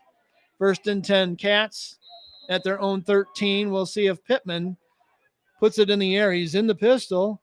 Bad snap. He comes up and falls on the ball, I believe. Boy, we just talked about making a mistake down here deep. Recovered by the Cats. Call it a loss of 2. That'll ruin your team rushing average. Anderson calls a timeout with 25 seconds remaining. We'll keep it right here. Sometimes you get lucky with the clairvoyance, and it's like, as bad as we want to go down the field, maybe the wiser move, is to eat it. Because you came within an eyelash there of giving them the ball on a fumble on a bad snap way deep in your own territory. And now the Bearcats here on the near sideline talking it over. Indians break their huddle around their coaches on the far side. They're ready to go. Bearcats trying to figure out what to do. Following that display, I think I'd take a knee. We'll see. Stranger things have happened. Catch him asleep, you could throw maybe a slant or a bomb or a gadget play at him. But in a 12-6 game where every snap is going to count in the end, if I was playing this poker hand, strictly me, I'd down it. They're going to put Pittman back in the pistol. Griffin next to him. Wideouts on either side. Handoff straight in the middle. Griffin into the secondary. Out around the first down marker. That'll stop the clock if he's got enough to move the chains. And he does on a 13-yard scamper. That's a Bearcat first down. That'll only temporarily stop the clock unless Central is taking a timeout, and they are with 19 seconds to go. And again, we'll keep it right here. So a nice run straight up the gut by Griffin for 13 more yards has Central in business 1st and 10. Unofficially, I've only got the Bearcats for 4 first downs in the entire first half. A couple of those came on that first quarter drive. So now you feel a little better about doing something daring on your side of the field, but nowhere near in the shadow of your goal line now with the ball out around the 25. If you throw it, you've got time for 3 snaps, depending on complete or incomplete. So let's see what the Cats do. 1st and 10, 19 seconds left in the half at their own 25-yard line. Pittman waiting on the pistol snap with Griffin next to him. Griffin with the handoff straight ahead, breaks to daylight, scampers out around the stick. He's got enough for another first down. That'll stop the clock with 12 seconds remaining. 12-yard run by Griffin. And they'll hurry up and go here now as the clock winds 10, 9, and now they'll snap it under center and spike it to stop the clock with 8 seconds to go. Technically an incomplete pass. So now you're down to 8 seconds, and again, depending on where you go with the ball and you throw it twice, you could get 2 snaps and 2 throws out of this if you work the sideline or burn another one of your timeouts. We'll see what they do. 8 seconds remaining. Ball at the 38-yard line in Muncie Central territory. 2 wideouts near side, 1 wide on top to the right. That's across the way. Pittman waiting for the snap from center. Looking over the defense. Pittman looks right. He's going to throw a fly pattern down here on the near sideline, incomplete around the 27, and that'll stop the clock with 3 seconds to go. So you get one more chance if you're the Central offense. And of course, a defensive penalty would extend the half by one snap if it were to occur here. But this, for all intents and purposes, should be the final snap of the first half in a 12-6 game. Central 2 wide here near, 2 wide far, 1 running back, that's Griffin. And here's Pittman under pressure, rolling to the far side to his right. He's going to eat it, take it upfield on the run, gets around the 47-yard line, and there's that defensive penalty coming. Looked like a hog collar or a face mask following a 7-yard run. Make it an 8-yard run. I think it's against Anderson. It's a personal foul against the Indians, and it is a horse collar tackle. That was against the Anderson Indians. That's a big one.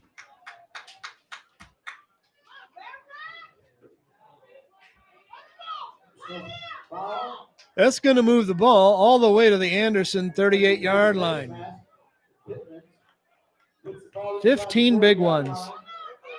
So now Central gets an untimed down and a chance to throw to the end zone or maybe cross them up with a Shaka Griffin run. Untimed down with nothing on the clock in a 12-6 game. Might as well throw to the end zone and see what you come up with. 3 wide here on the near side for Pittman. He'll take the ball, has time, short step up, he'll throw down the middle. It's going to be incomplete. That was Demarion Walker trying to make a diving catch, just couldn't come up with it, and that will stop play at halftime. We've played 24 minutes here at Ball Recreational Field. We go to the locker rooms. The score, Anderson 12, Muncie Central 6. Back with more after this on Beaver Media and the Delco Preps channel. There's just one place where students are students first, and athletics are played with purpose and perspective. That place is your local high school. High school sports offer more than the joy of competition. Studies show that student athletes in Indiana are also likely to enjoy greater levels of achievement in other areas of their lives, including academics. High school sports, a winning part of a complete education. This message presented by the Indiana High School Athletic Association and the Indiana Interscholastic Athletic Administrators Association. There's just one place where students are students first, and athletics are played with purpose and perspective. There's just one place where a team is more than a group of individual agendas. It's a catalyst for demonstrating the potential of the collaborative spirit. There's just one place where players, coaches, and fans experience the exhilaration that happens when an entire community rallies behind the school team. That place is your local high school. High school sports offer more than the joy of competition. Studies show that student athletes are more likely to enjoy greater levels of achievement in other areas of their lives, including academics. In addition, high school sports help young people in Indiana develop the discipline and confidence they need to be leaders in life, even as they unite communities like nothing else. High school sports, a winning part of a complete education. This message presented by the Indiana High School Athletic Association and the Indiana Interscholastic Athletic Administrators Association. The world of high school sports is filled with athletes who possess the eye of the tiger and whose focus and determination enables them to soar like eagles. The games themselves can't be played without a few zebras. Becoming an IHSAA official is a great way to be part of the action and to support Indiana's healthy tradition of high school athletics. Visit IHSAA.org and get in the game. This message brought to you by the IHSAA and the high schools in your community. A 50-50 ball, an elbow to the ribs, a sudden flash of tempers. In sports, anything can happen in the heat of the moment. The Indiana High School Athletic Association reminds you that when cooler heads prevail, everybody wins. When the game heats up, will you keep your cool? This message brought to you by the Indiana High School Athletic Association and the high schools in your community.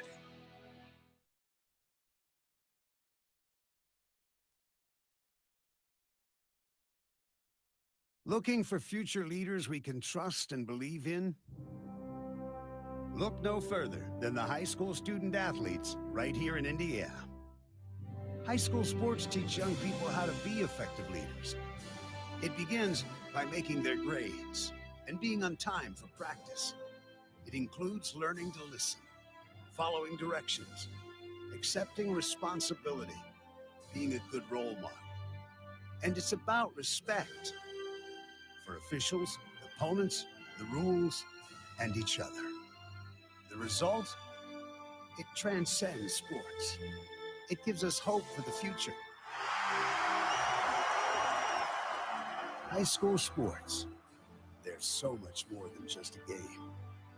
This message presented by the Indiana High School Athletic Association and the Indiana Interscholastic Athletic Administrators Association.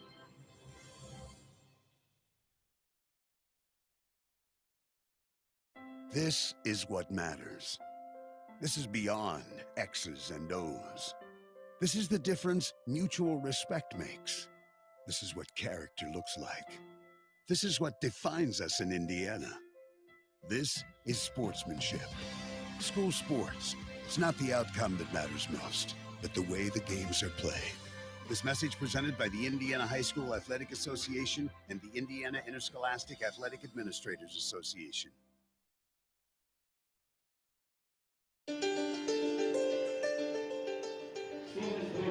Welcome back to Ball Recreational Field in Muncie. Brian Beaver along with you tonight. We're at halftime, as you can guess by the background. Senior night for the football players and the football cheerleaders. And the game is a tight one at intermission. It is a 12-6 contest with Anderson out in front of Muncie Central. Quick look at the scoring in the first half and the team numbers. Muncie Central took advantage of a blocked punt just 3 minutes into the game and went 18 yards in a few plays for a score. Shaka Griffin on the 8-yard run to get it on the scoreboard. The extra point kick attempt was blocked, and it was 6-0 Muncie Central, 9:01 of the first quarter. Anderson got even, though. Ivy on a 31-yard run to cap off a drive at 7:31 of the the first quarter. Anderson went for two, threw it, couldn't get it, and we were tied at 6s, and that's how the first quarter came to an end. Only one score in the second period. It belongs to the Indians at 6:06 of the second. Armstrong on a 7-yard run. Anderson went for 2 points again, failed again on a pass to make it 12-6, and that's where we find ourselves at intermission in this one. Team-wise, unofficially, Anderson, 4 penalties in the first half for 30 yards, 8 first downs. They've punted a couple of times already. Muncie Central, 2 penalties for 15 yards, unofficially only 4 first downs. And the Bearcats have punted several times in this one. The teams just can't sustain anything offensively in this one so far tonight. We'll see what they do after talking it over at halftime in the locker rooms and see if they can get anything untracked offensively in the second half. Muncie Central won the coin toss tonight and deferred, which means the Bearcats will get the ball to open the second half tonight. And the Bearcats would love to get some good field position to go down and get a score to at least tie, and maybe, depending on the conversion attempt, maybe come away with a lead.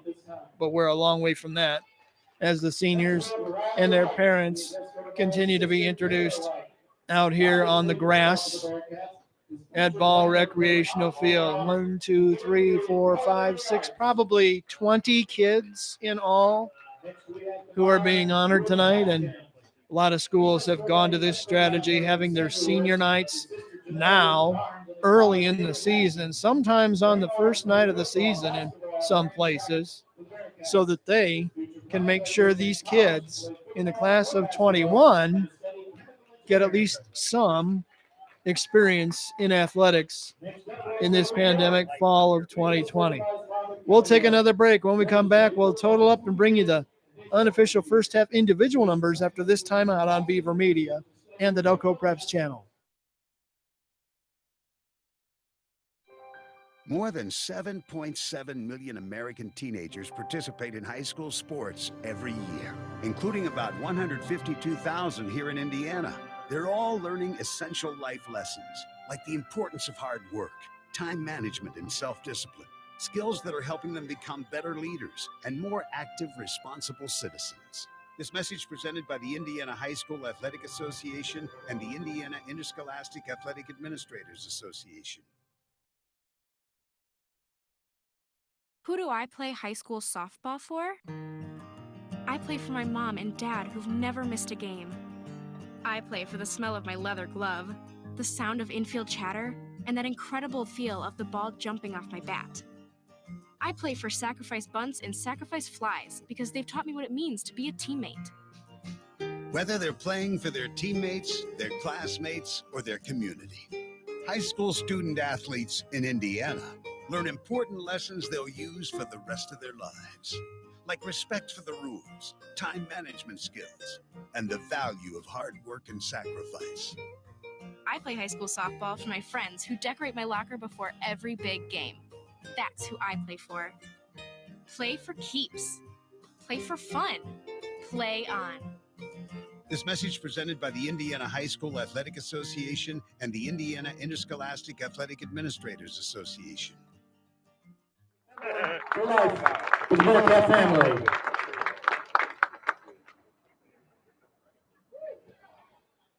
Welcome back to senior night here at Muncie Central. The players and their parents and the cheerleaders and their parents have been honored. And for the players, it's a quick trip down to the locker room and getting ready for the second half in a 12-6 game.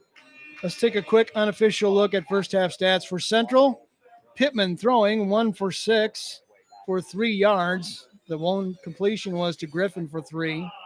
No one else has caught anything. In the rushing department, Shaka Griffin, 15 carries, 65 yards, a touchdown. Gross, 1 carry for a 3-yard loss. Pittman, 4 carries for a net -7. So it's been mostly the Shaka Griffin show on the offensive side for the Bearcats in this one here tonight. Anderson has gone the way of the split quarterback attack on offense. They have Stevenson and Armstrong sharing duties on different series tonight. Stevenson got the start. Didn't really matter, though. He played less than Armstrong did. Stevenson didn't make a throw. Armstrong 0 for 5, make it 1 for 5. So they haven't thrown the ball much. And you look at what they've done in the running game, that's where they've done the damage. Ivy with 1 carry for 31 yards for the touchdown. Stevenson, 2 carries for 8. Blair, 2 carries for 16. Redding, 8 carries, 56 yards for him. And Armstrong, 7 carries, 40 yards for him, all unofficially at halftime. The Indians gave the ball up on downs once, make it twice, gave the ball on downs twice, and punted 1 time. You look at where this game is going to be won and lost in the second half. If you can get anything besides Shaka Griffin untracked for Central, you got a shot at winning this game, especially getting the ball first, receiving the second half kickoff. We'll see if Dark Lee's kids can put together a nice drive and go down at least get even at 12-12, if not take the lead.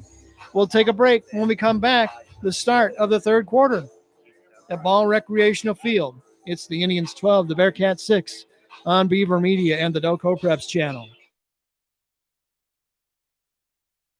Looking for future leaders we can trust and believe in? Look no further than the high school student athletes right here in Indiana. High school sports teach young people how to be effective leaders. It begins by making their grades and being on time for practice. It includes learning to listen, following directions, accepting responsibility, being a good role model. And it's about respect for officials, opponents, the rules, and each other. The result? It transcends sports. It gives us hope for the future. High school sports. There's so much more than just a game. This message presented by the Indiana High School Athletic Association and the Indiana Interscholastic Athletic Administrators Association. More than 7.7 million American teenagers participate in high school sports every year, including about 152,000 here in Indiana. They're all learning essential life lessons, like the importance of hard work, time management, and self-discipline, skills that are helping them become better leaders and more active, responsible citizens. This message presented by the Indiana High School Athletic Association and the Indiana Interscholastic Athletic Administrators Association.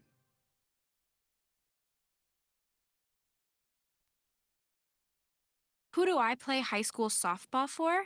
I play for my mom and dad who've never missed a game.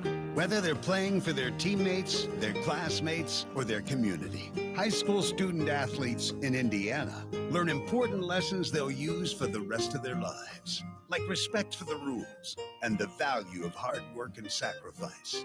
This message presented by the Indiana High School Athletic Association and the Indiana Interscholastic Athletic Administrators Association.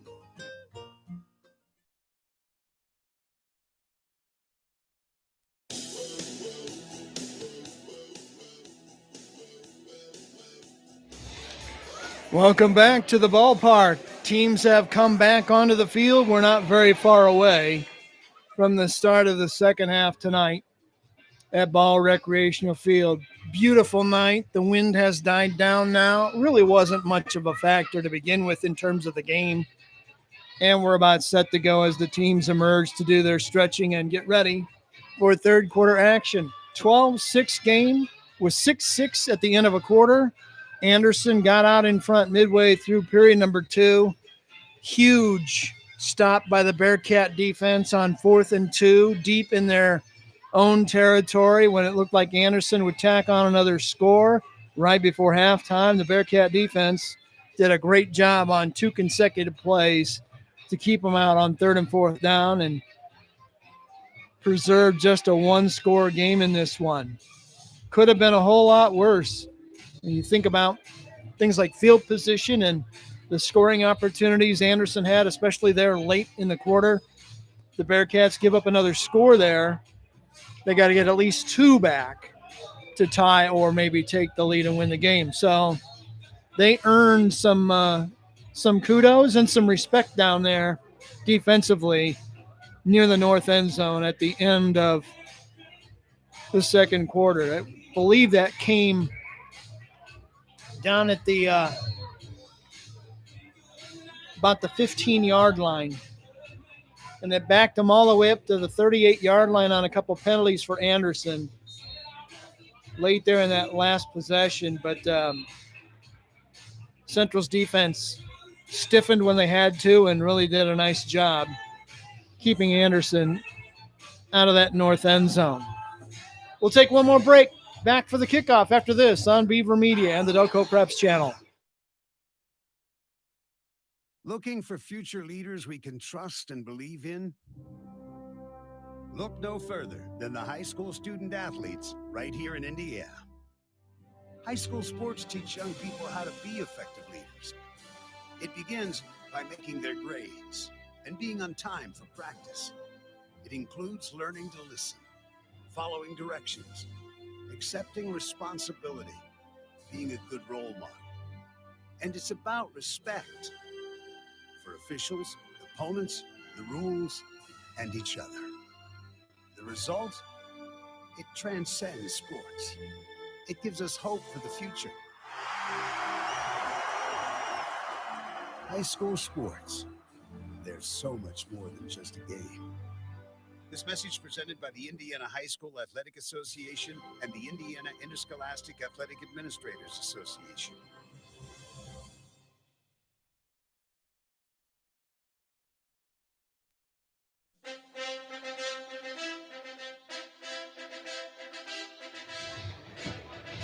Time to open play here in the second half at Ball Recreational Field. Brian Beaver along with you tonight. This is one of those nights where I sweat a little bit because we're going to be really close on the data tonight. This game has taken a while to play. hopefully we'll have just enough to bring you the full game. That means no overtime, guys. Come on now. In a game with as many rushing plays as we have, those typically go pretty quickly, but we've had a lot of penalties that slow the works down and gum up the wheels in the sand. About set to go. Bearcats will receive the second half kick down here at the south end of the stadium. They, of course, don't have a guy ready to go. That's how coaches grow gray hair right there. You've had 15 minutes to get ready. You know you're getting the kickoff. One guy isn't ready. So here we go. Anderson to kick it away. The Bearcats will receive the second half. Duties to be done by Joel Redding, who's had a really busy night. All he has done is run the ball a ton, handling the kickoffs. Bearcats have a man at the 5-yard line. It's DeMar Woods Haskins waiting on the kick. Wouldn't it be great if he could return one for a touchdown and tie the game if you're in purple? The Anderson coaches next to me are going to kill me if I don't. Quit saying that. It's all good. Here comes the approach, the kick. It's a low end over ender picked up on a hop at the 33-yard line and run right out of bounds after a return of a couple yards. Central will open the period at their own 35-yard line. So let's see what Dark Lee and his staff drew up at halftime that might make a difference here.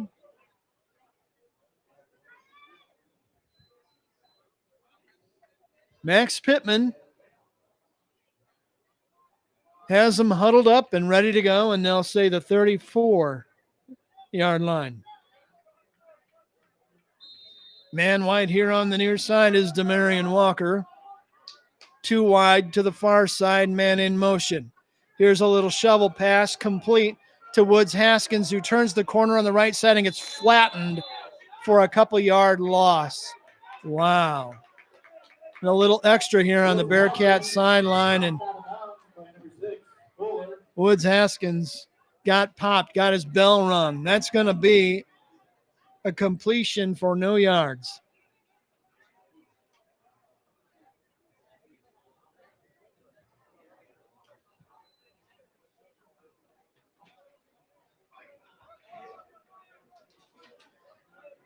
Second, and we'll call it 11. The Bearcat 33 on the near hash. Pittman, straight ahead, hand off to Griffin. He's got a head of steam and more into the secondary, knocks a helmet off a defender and rolls all the way out to the 48-yard line in Anderson territory. 19-yard punishing run by Griffin for a Bearcat first down.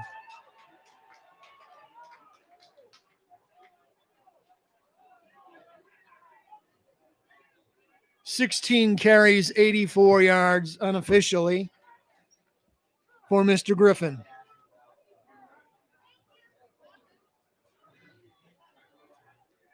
Good-looking running back. He reminds me of Maurice Jones-Drew of the Jacksonville Jaguars back in the day. Here's a handoff to Griffin. He tries the left side of the formation. They've got him stopped up like a clogged drain for no gain.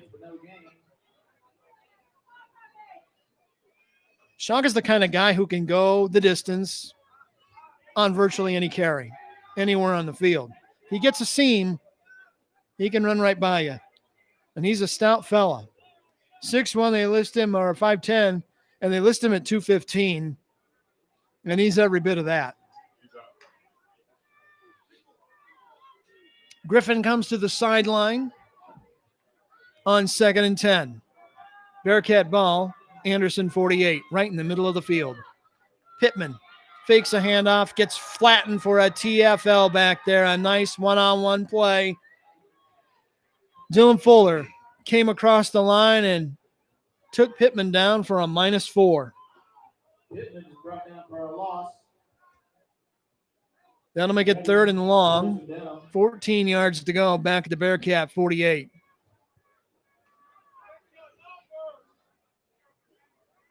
Looking in the huddle to see if Griffin's back in. I don't think he is. I think they're working on him on the sideline somewhere. 3rd and 14. Bearcats need to convert with twin wideouts here on the near side, and Pittman waiting in the shotgun. Throw over the middle. Caught. First down yardage and more as he fights all the way to the 31-yard line. Demarion Walker with a terrific grab for the Bearcat first down. 20-yard gain.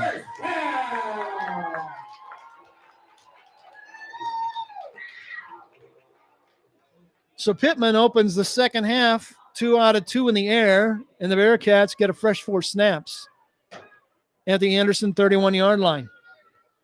First 3 minutes of the third quarter. Here's Griffin free in the secondary on a run up the middle. Runs into one of his own players. Still going at the 15.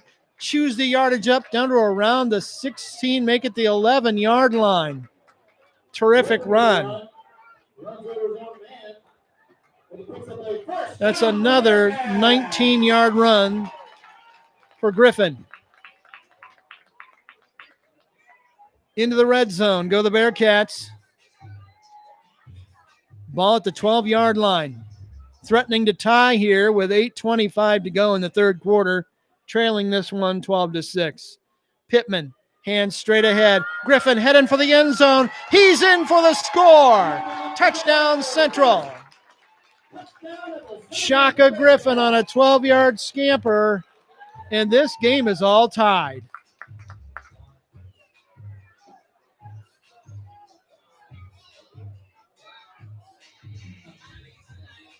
Beautiful drive.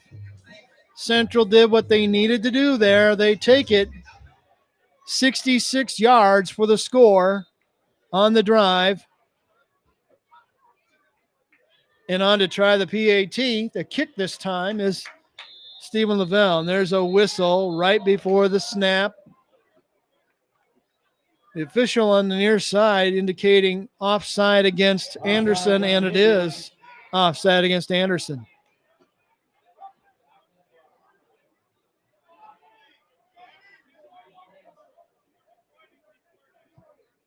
We'll see if Central decides to move the ball closer to the goal line and go for 2 here. They could.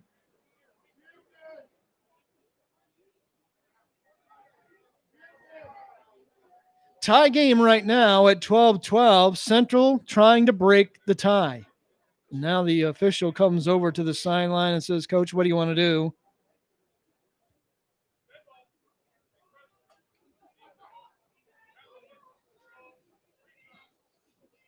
Central's going to take the penalty and move it half the distance to the goal. Half the distance to the goal line.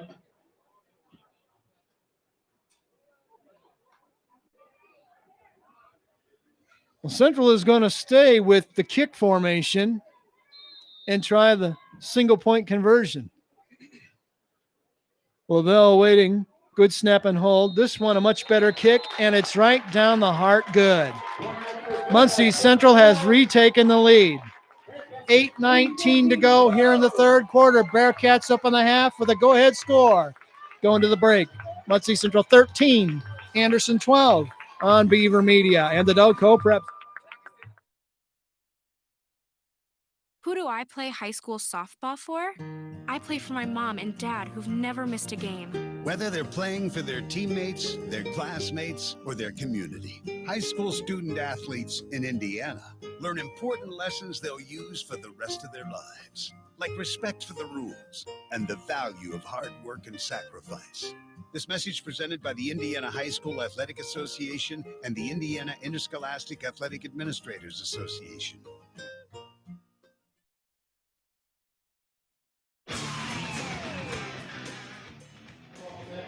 Muncie Central has gone in front here to open the third quarter. They score a touchdown to take the lead on another Shaka Griffin run.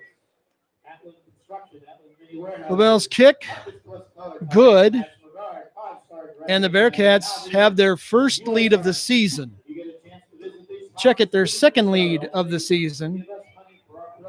And they're up 13-12. Thank you very much. Nice drive to open the half. Central takes it down the field, 66 yards. And now we'll see what the defense can do against the Anderson offense. Central to kick it away. They need a ball, and now they've got one.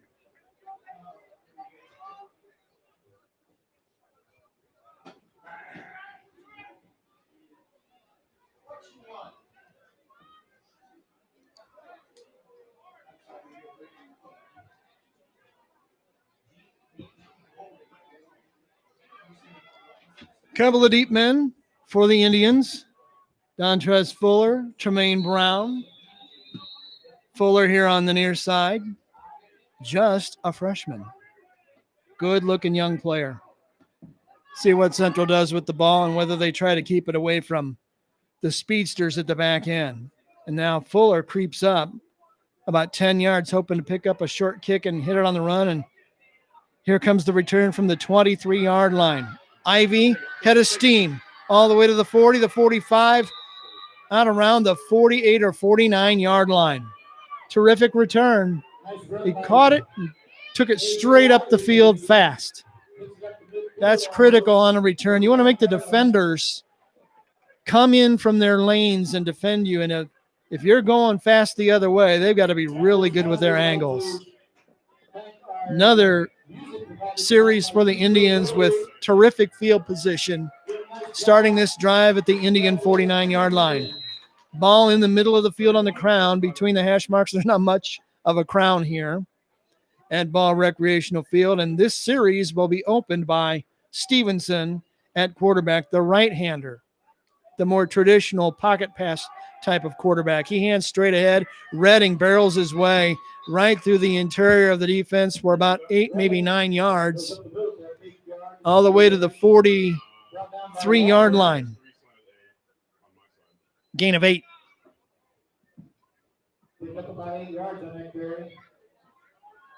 He's a good-looking running back. Joel Redding, only a junior. Bright future. 3 wideouts come all the way here to the near side, near the numbers for Anderson. 1 running back to the right of the quarterback, Stevenson. On second and short, good time to throw. We'll see what they do. Stevenson takes the snap, handoff, bam, in the backfield. Woody Elliott just had a snack. Great play. Read it, buried him for a loss of about 4 yards. Tough to do it better.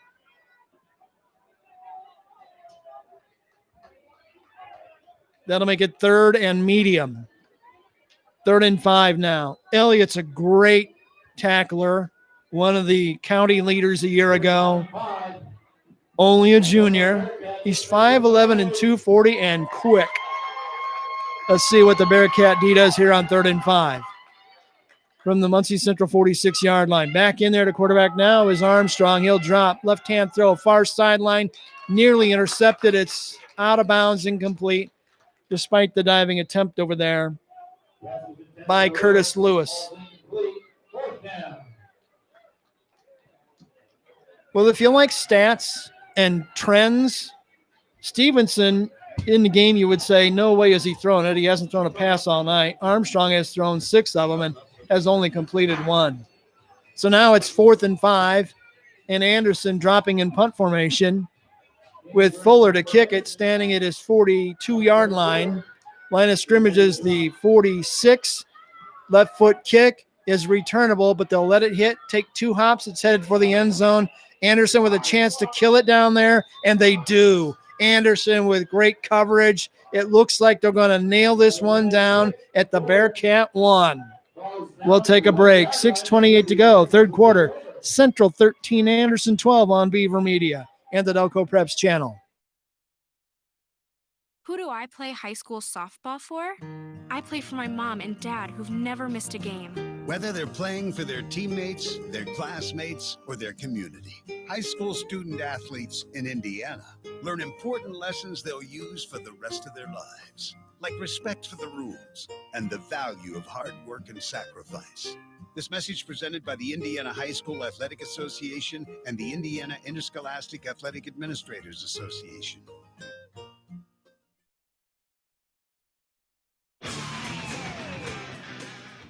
Welcome back to the game. Central backed up to its 1 yard line, and they give the ball safely to Shaka Griffin on the right side. Got a tough 1 to 2 yard gain out of it, and it'll be 2nd and long.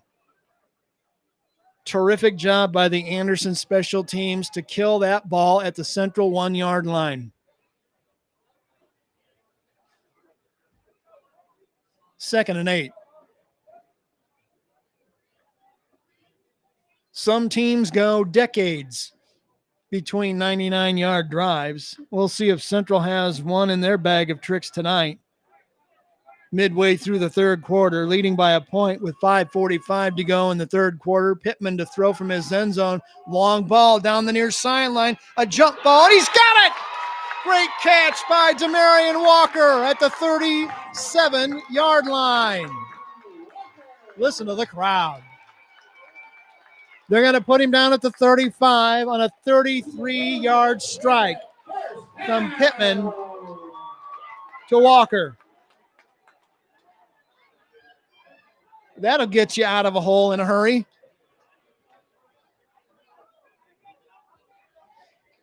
First and 10 Bearcats. The shadow of oblivion, now with a nice breathing room cushion at your back. Pittman gives the handoff to Shaka Griffin on the left side. Tough couple of yards for him that time to around the 37, make it to 38. They're going to give him 3.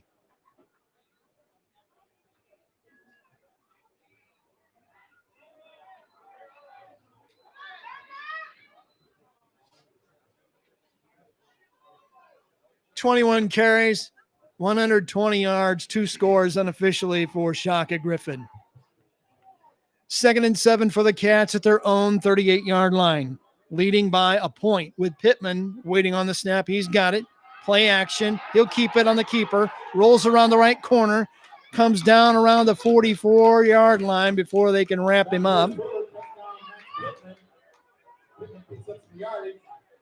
It'll be 3rd and short. Third down, a long run.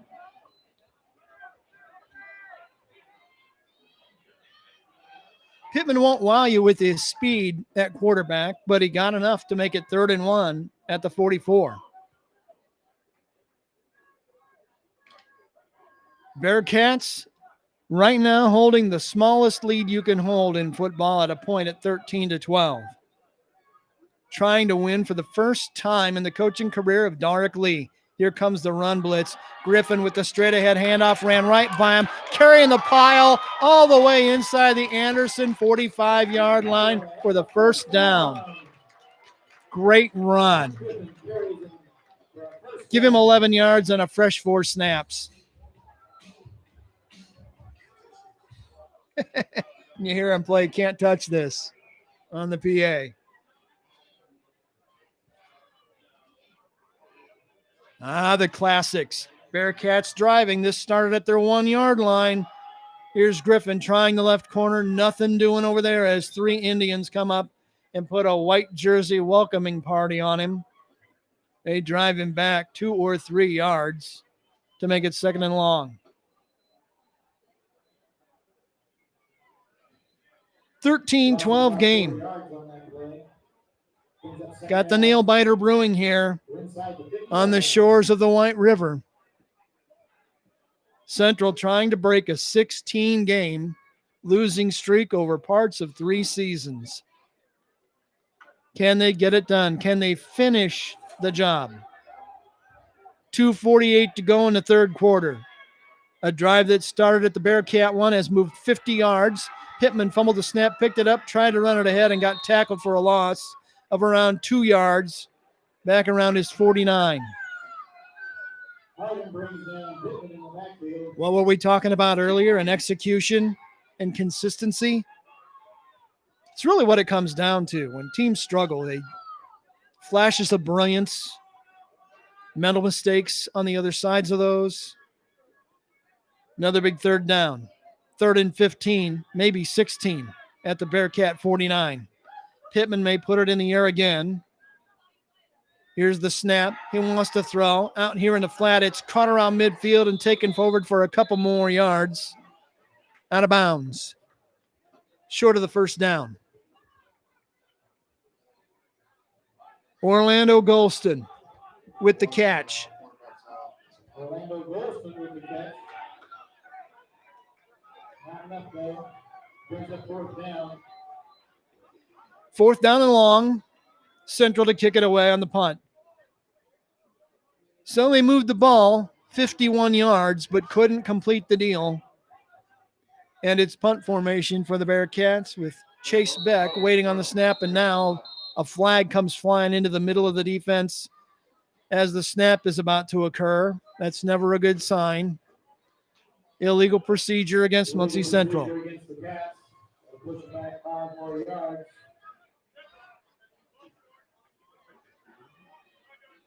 In the punt for the Bearcats back.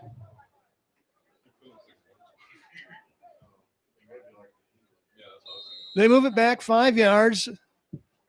Snap back to the punter, and he gets it underway. It's a low spiral. Fair catch signal given, and the fair catch made, and a late flag flying in away from the catch in the middle of the coverage. We'll unwrap all of this in a moment. Fair catch was made at around the 20-yard line or so, maybe a yard farther than that. They're going to set it down at the 19. 2 officials talk about the flag situation. The flag is sitting at around the 35. Probably some kind of blocking penalty. It's a personal foul against Anderson. And beep, beep, beep, you're in reverse and moving the wrong way if you're the Indians.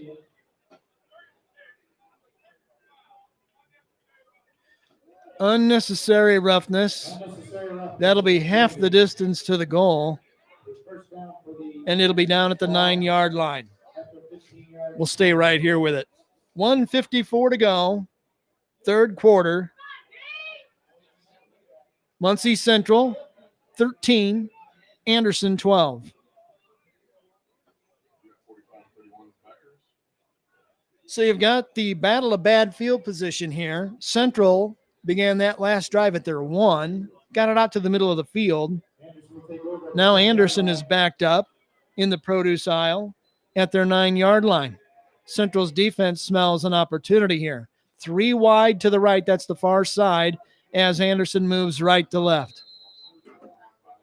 And again, Stevenson in the game, and he hasn't thrown a pass all night.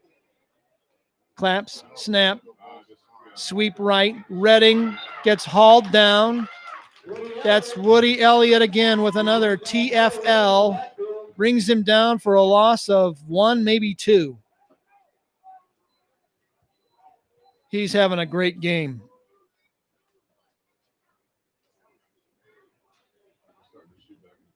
He's a legit defender. He won't wow any recruiters with his stats on the roster, but he can play. 2nd and 12. The 8-yard line. And now, just that fast, Armstrong is back in the game, the other quarterback for Anderson. Play action, roll out to the near side. The lefty wants to fire. Under pressure, throws it up for grabs. It's going to be caught at around the 48-yard line. Terrific grab by Marquise Cullum. That's a gain of 40 yards and a first down.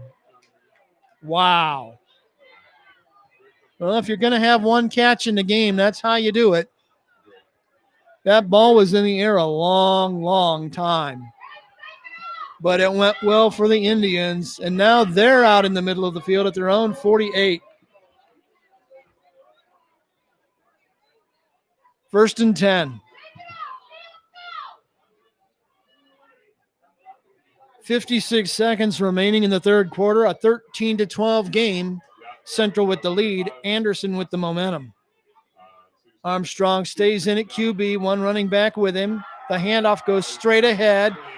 Nice running in there by Blair, who takes it to the Central 45-yard line. A quick hitter, 8-yard gain.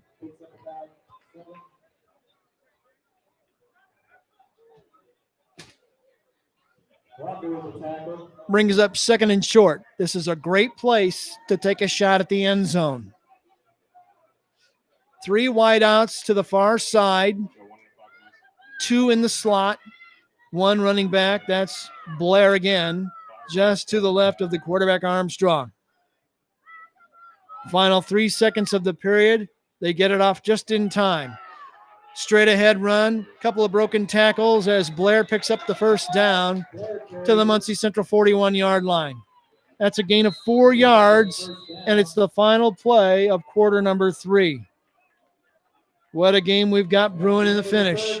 We're through 3 quarters at Ball Recreational Field. We go to the final roundup. Muncie Central 13, Anderson 12 on Beaver Media and the Delco Preps channel.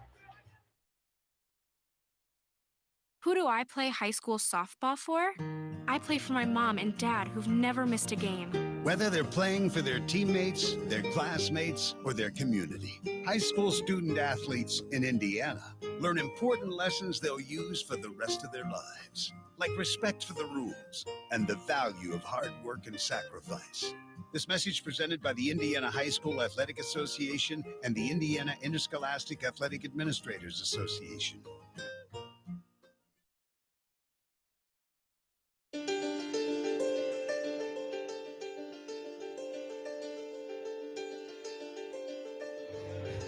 We head for the start of the fourth quarter here in downtown Muncie. Muncie Central with a 1-point lead, looking to win for the first time in almost 2 calendar years. 16 straight losses over parts of 3 seasons. Darek Lee is 12 minutes away from the first W of his high school head coaching career. And we'll see how this plays out. When play resumes, it'll be 1st and 10 for the Indians. They've driven the ball to the Muncie Central 41.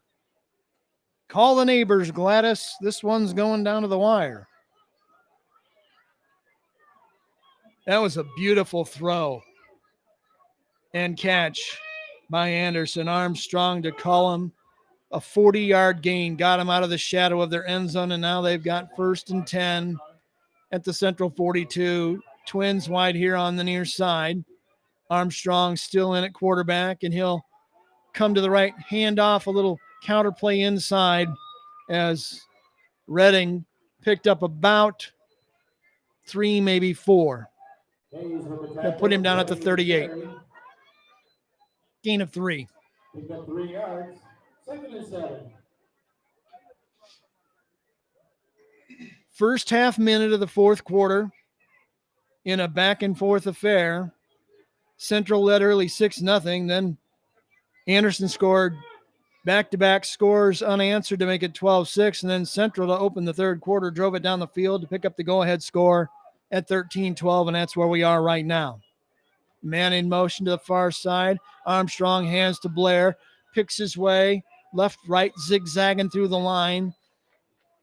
He's short of the first down to around the 34-yard line. So that's a 4-yard gain for Blair, and it brings up an important 3rd down. 3rd down, a fat 2, a short 3. You hear the Muncie Central fans here on the near side coming to life to show support for the purple defense. Armstrong still at signal caller. We'll see if he runs it himself or puts it in the air. Man in motion to the far side. He's going to run it to the far side. Picks it upfield. Armstrong hit near the stick and driven back. They're going to mark him short walking in from the far side. He needed 3 and he got 2. And it'll be 4th and 1. Armstrong's a hard-nosed runner. They're short by at least a yard, maybe a yard and a half, and it'll be 4th down. And Anderson shows every sign of going for him. Listen to the crowd come to life. Bearcats looking for another stop. Twin wideouts here on the near side. Armstrong Puts a man in motion, waiting for the snap. He's got it. He'll hand it inside to Blair. He's got the first down. He's driven back after nosing his way to around the 30-yard line. Good for a first down. Official says first down for the Indians. 9:46 to go in regulation play. 30-yard line with their Ball sitting right on the 30 on the left hash.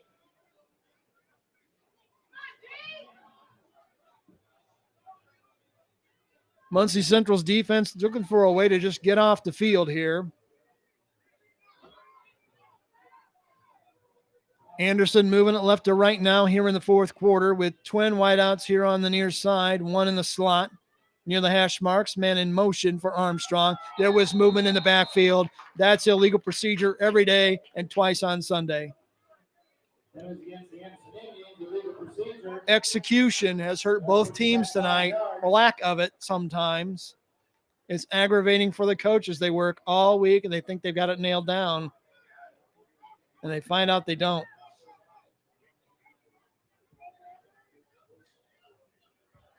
Central will take the penalty. It moves the ball back to the 35-yard line. Clock rolling at 9:15.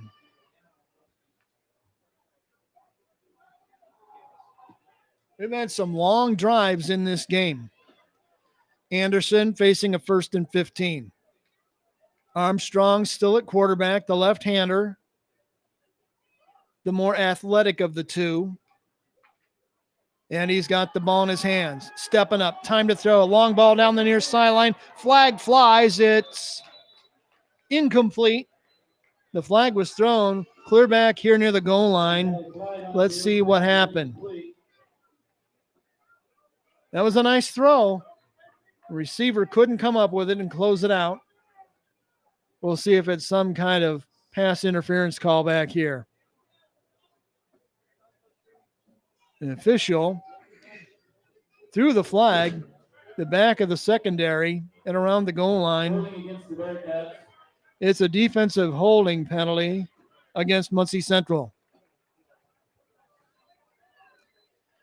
And you get 10 of those yards back on a Central penalty. And now instead of 1st and 15, it's 1st and 5. For Anderson at the Muncie Central 25. 3 wide receivers here on the near side of the formation. The single setback with Armstrong is Blair. Here comes the snap nearly over his head. Handoff inside. It wasn't Blair this time. It was another running back in there with a power run for a first down. That was A.J. Ivy. See where they'll mark him down. Down around the 15-yard line on a 10-yard pickup.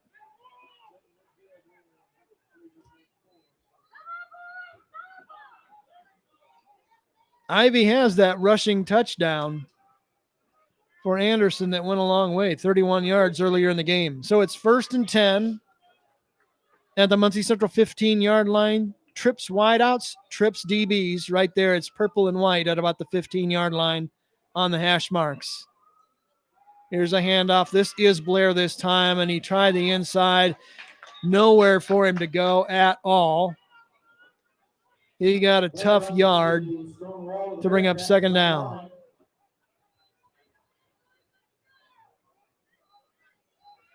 Wow.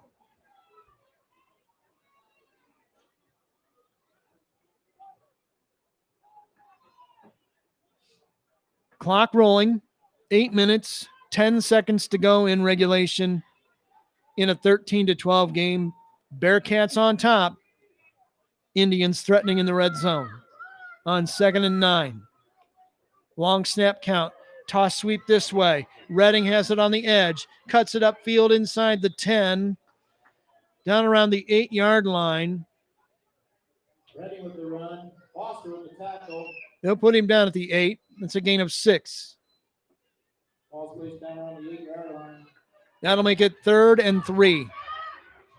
Indians can get a first down without scoring a touchdown. Central's defense being asked to stiffen here again Let's see if they have one more stop left in them. Guarding a 13-12 lead. It is tenuous and in danger big time. Armstrong at QB with the ball on the right hash. Blair to his right. The handoff goes to Blair. Big hole for him on the left side. He gets grabbed and spun around. Looks like he'll have enough for the first down, but not for a touchdown. It's going to be 1st and goal, Anderson. First down. On the 4-yard line. I think 1st and goal for Anderson. In fact, they'll say the 3.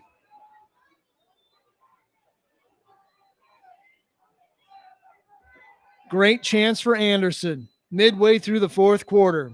1st and goal from the Bearcat 4-yard line. Armstrong still leading the offense for the Indians.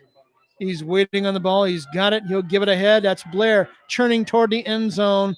They stopped him short, but he got down around the 1-yard line. Stop just short of the goal line. 2nd and goal.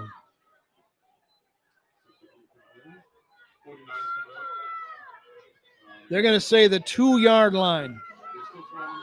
2nd and goal. Ball on the far side hash now. That's the left side of the offense. Armstrong still in the pistol. Calls the signal. He's going to run it himself. Cuts it upfield through a hole. Touchdown, Anderson. Touchdown, Anderson. Armstrong caps off the drive with a 2-yard run for a score. Right on the field. And Anderson retakes the lead midway through the 4th quarter. There may have been a flag on that play. The officials are bunched up discussing it.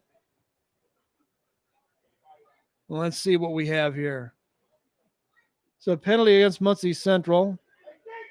Against Muncie Central, illegal substitution. An illegal substitution call. Ron Qualls getting an explanation across the way. 6:05 to go in the 4th quarter. It should be 18-13. I can't imagine they would take the score off the board and keep going again, but you never quite know. In the pandemic-filled craziness of 2020, would not bet against anything anymore. They have yet to put the points on the scoreboard.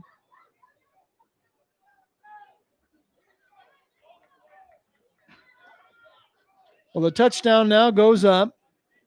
The referee again with the signal. Illegal substitution against Central. It's an 18-13 game.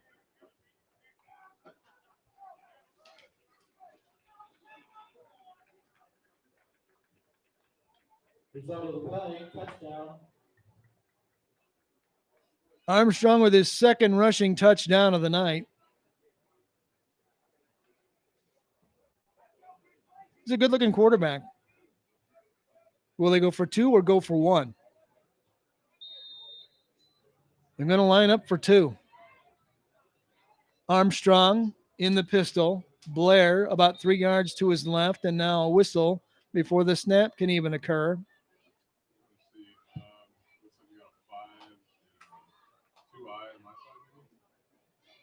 Now the officials talking it over again.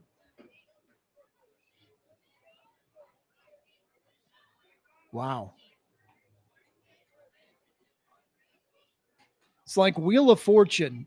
You spin the wheel, you're not sure what's going to come up.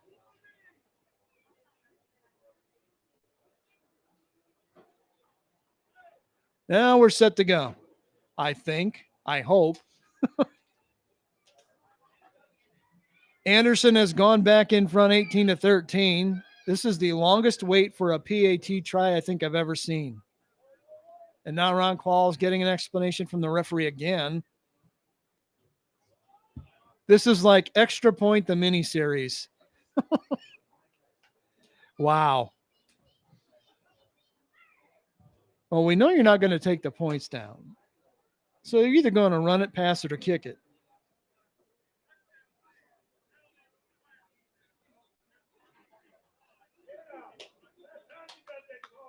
Wow.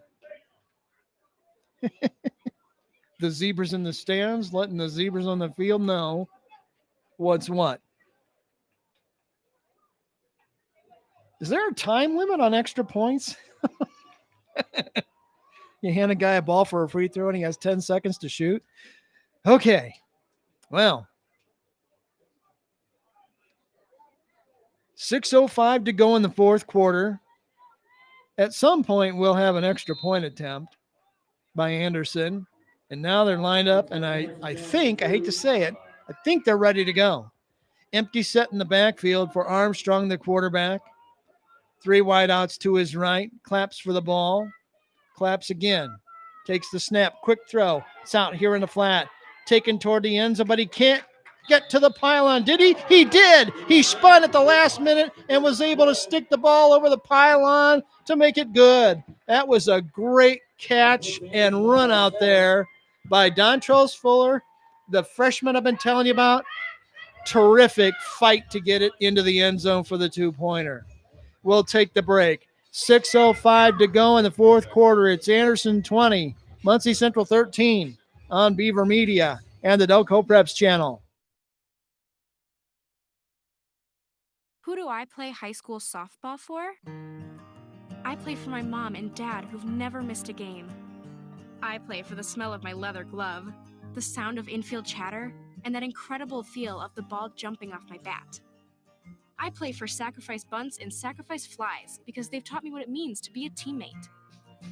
Whether they're playing for their teammates, their classmates, or their community, high school student athletes in Indiana learn important lessons they'll use for the rest of their lives, like respect for the rules, time management skills, and the value of hard work and sacrifice. I play high school softball for my friends who decorate my locker before every big game. That's who I play for. Play for keeps. Play for fun. Play on. This message presented by the Indiana High School Athletic Association and the Indiana Interscholastic Athletic Administrators Association.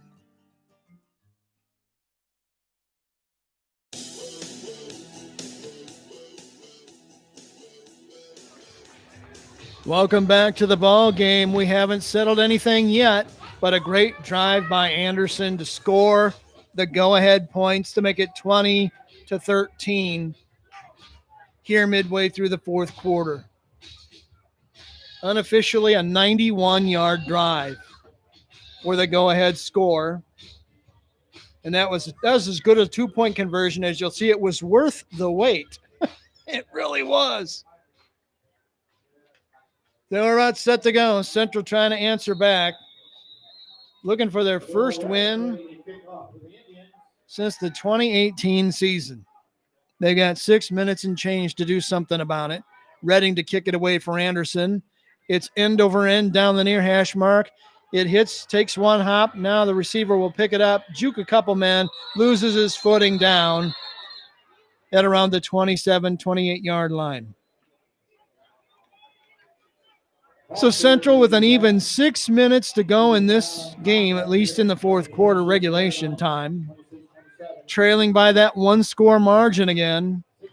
But pretty good field position. They'll set it down at the 28. That's better than the 1, which is where their last drive began.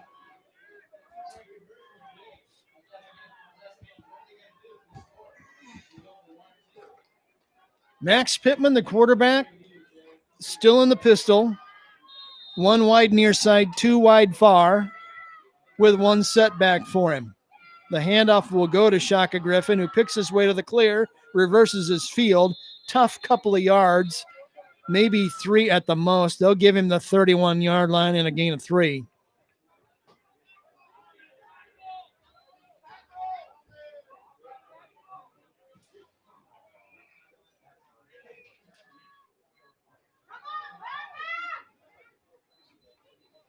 Unofficially, 24 carries, 138 for Griffin tonight. He's been a workhorse. Second down, 6 yards to go. Pittman with a high snap, does a great job bringing it down, hands it straight ahead. Griffin again with the call and the carry out to around the 32, maybe the 33-yard line.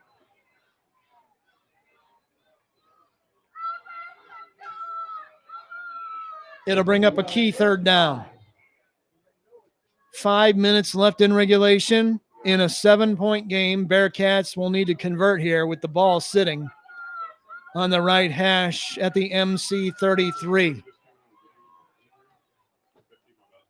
Pittman with a quick chat with Griffin, the only running back there in the formation with him. 2 wide here on the near side, 1 way across the way on the right. Option play, pitch to Griffin, attack on the corner. He's got speed. He's in the daylight. He's in the clear to the 40, to the 30. It's a foot race to the end zone. It's a Muncie Central touchdown. Shaka Griffin takes it 67 yards, and Central is within a point. Terrific call and execution. It's a 20-19 game.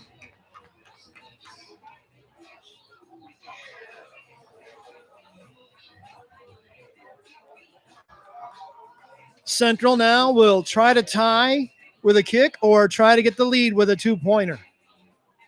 Fantastic. Well, that was a bolt of lightning drive. Couple of plays. Wham, bam, thank you, ma'am, from the 28. They take it 72 yards. And they're a point away from having the lead, or at least tying, and they're going to go for 2 in the lead here.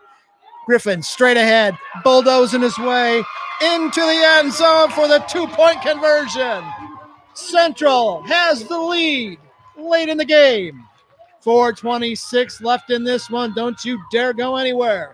Central 21, Anderson 20 on Beaver Media and the Delco Preps channel. Looking for future leaders we can trust and believe in? Look no further than the high school student athletes right here in Indiana. High school sports teach young people how to be effective leaders.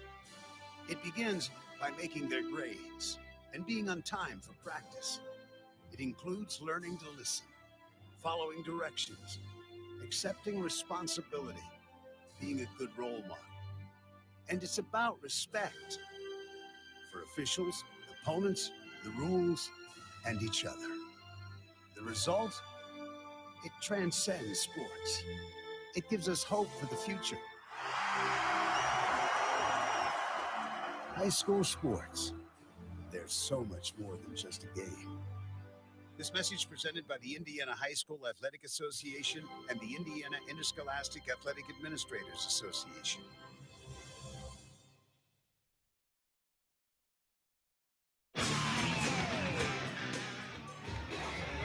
Welcome back to Ball Recreational Field. We've got a humdinger of a finish ahead of us. 4:26 left in the fourth quarter. Central drives it quickly. 72 yards. Shaka Griffin, shocking the world. The touchdown run, the long one, and then the 2-point conversion. It was in heavy traffic. He powered his way in, and Central is 4.5 minutes away from snapping a 16-game 3-season losing streak. 21-20. This is going to be a great finish.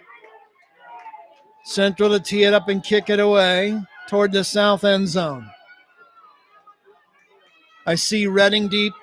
I see Fuller deep for Anderson at around the 10-yard line. Got to cover this kick really well if you're Muncie Central. Now they'll reset one of the cover men from the left side to the right side, and we're ready to go. Here's the approach. The kick, high, buzzsaw end over end. It'll hit at the 30, taken on a hop, brought it straight ahead. Look out, running him all the way to the 45-yard line. On another nice return by A.J. Ivy, and Anderson has very good field position again at their own 46. Well, these teams have traded touchdowns in the last 2 possessions. Will it come down to the team who has the ball last? It very well might. Right now, if you're Anderson, you just want to get that nice time-consuming drive and go down and win the game. From the Anderson 45, Armstrong still in at quarterback with 3 wideouts to his right. waiting on the snap. He's got it. He'll hand it. Redding skips to the left side, breaks out of Woody Elliott's tackle. 2 more men are there to clean it up after a short gain out of bounds across the way. It's going to be a 4-yard pickup for Redding.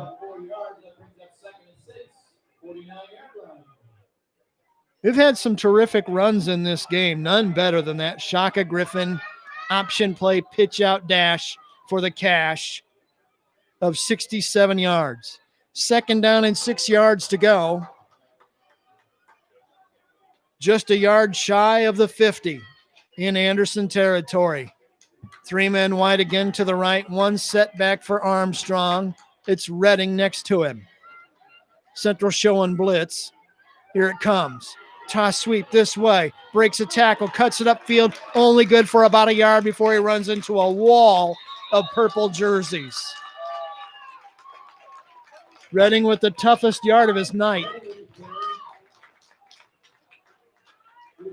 3rd down, along for a short 5. It's just across midfield.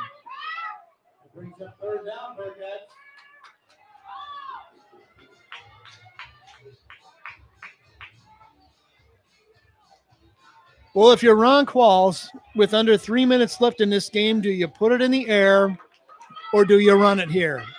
It's 3rd and a fat 4, about 4.5. They need to get inside the Bearcat 45 from just outside the Central 49. Armstrong waiting for the ball from the center. There it goes. It's a high snap and whistles just before the snap, and it's procedure. A man started early. One of the wideouts took off. It might have been Fuller, and if it was, that's a freshman mistake and a costly one of 5 yards. Now it's 3rd and long.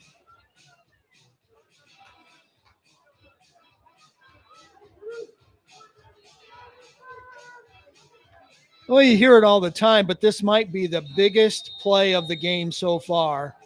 With 2:39 to go in the game, Anderson trailing 21-20. 3rd and 9 from the Anderson 46. The Bearcat fans trying to make some noise and get their kids fired up. Armstrong looks over the defense. The snap to him. He drops. Looks to throw. He's under pressure. It's a wobbler. It's a high one. It's up for grabs. It's nearly intercepted, but incomplete at the Central 25. Then I'll bring up 4th down.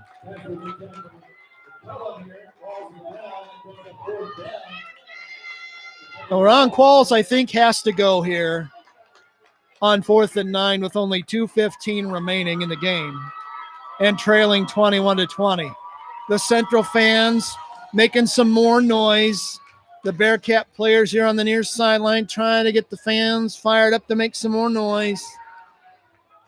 And this is a must pick up for Anderson with 2:15 left in the game. They need 9 yards to the Bearcat 45 from the Anderson 46. Armstrong with 3 wideouts to his left, running back to his right. Flag flies. Throw down the middle. It's nearly intercepted. It's behind the receiver, incomplete, but we've got a flag sitting at the 39-yard line. Hold the phone. Pass was intended for Fuller. It was thrown behind him. Let's see what we've got here. Generally, a flag in that spot in the field is an offensive penalty, but let's see. No, it's roughing the passer against Muncie Central. Wow. Huge mistake.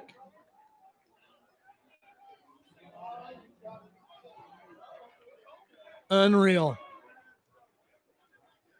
That's going to be a 1st down by penalty all the way to the Muncie Central 39.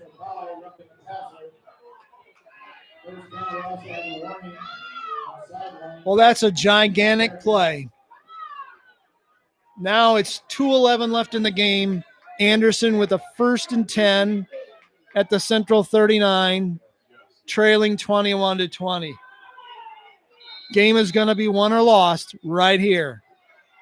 Armstrong sticking in there at quarterback. He's been in there a while now, trading time with Stevenson, but right now it's Armstrong. The game's in his hands. Now the ball's in his hands.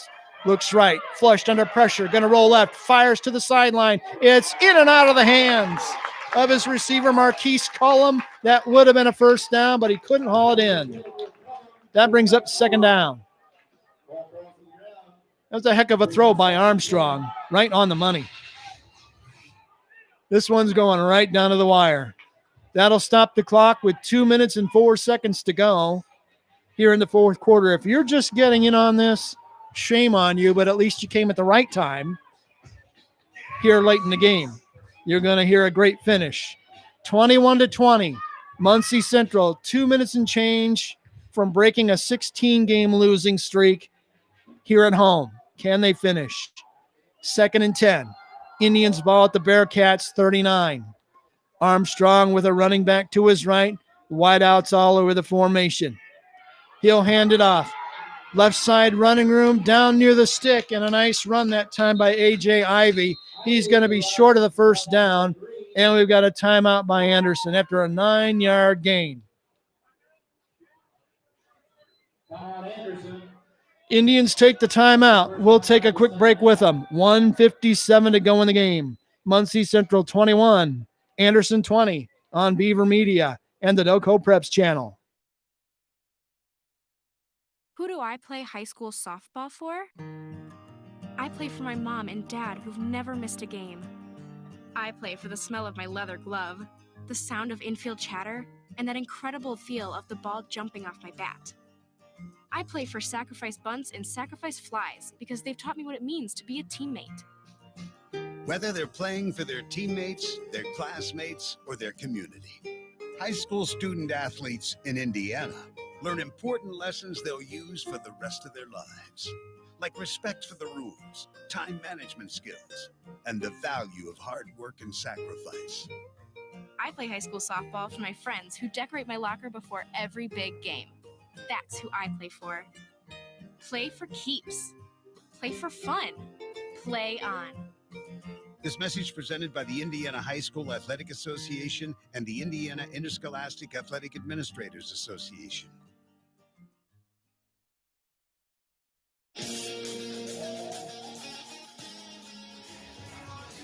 Welcome back to Ball Recreational Field. 1:57 left in this one. It's Muncie Central 21, Anderson 20.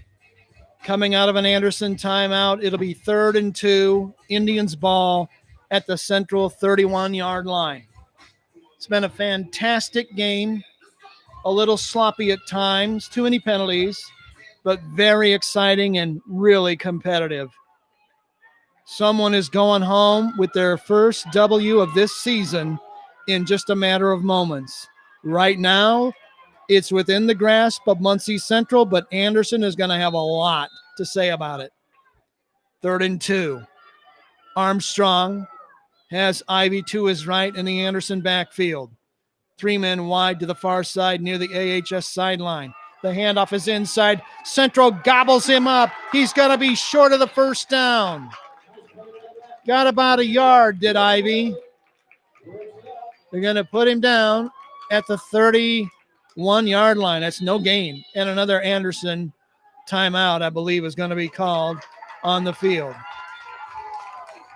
Clock stopped. Indians will talk it over. 1:42 left in regulation. It's Muncie Central 21, Anderson 20 on Beaver Media and the Delco Preps channel. More than 7.7 million American teenagers participate in high school sports every year, including about 152,000 here in Indiana.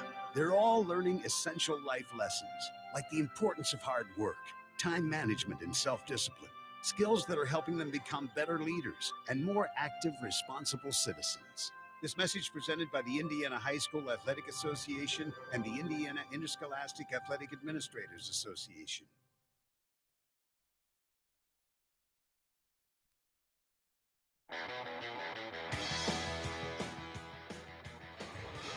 Muncie Central running down a dream, and they're 142 away from the first victory in this program in nearly 2 calendar years. 142 to go in regulation. Muncie Central holding on to a 21-20 lead over Anderson. The ball sitting at the Central 31-yard line. Anderson huddled around Ron Qualls across the way as they figure out what they do with this next play call. 3rd down and 2. This is certainly 4-down territory unless you want to try to kick a long field goal. But right now, the Indians really want to go. It's going to be 4th and 2. The glare on the sign got me. 4th and 2. This could be the game right here if Central can get a stop. Armstrong waiting at the 35-yard line. Takes the snap. Fumble on the exchange. There's a pile for it at around the 29-yard line. If Central has covered this, they're going to win. They've got it. Central covers the fumble at their own 28-yard line. Listen to the fans.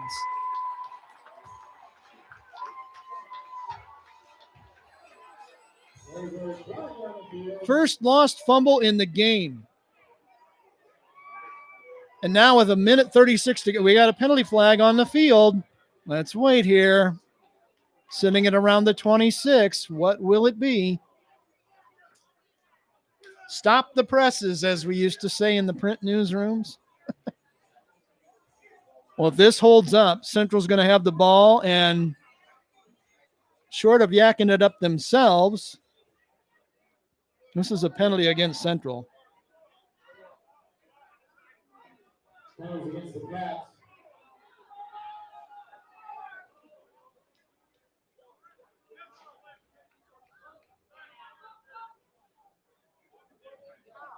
It's going to be a short walk-off against the Bearcats, and they'll have it 1st and 10 at their own 24.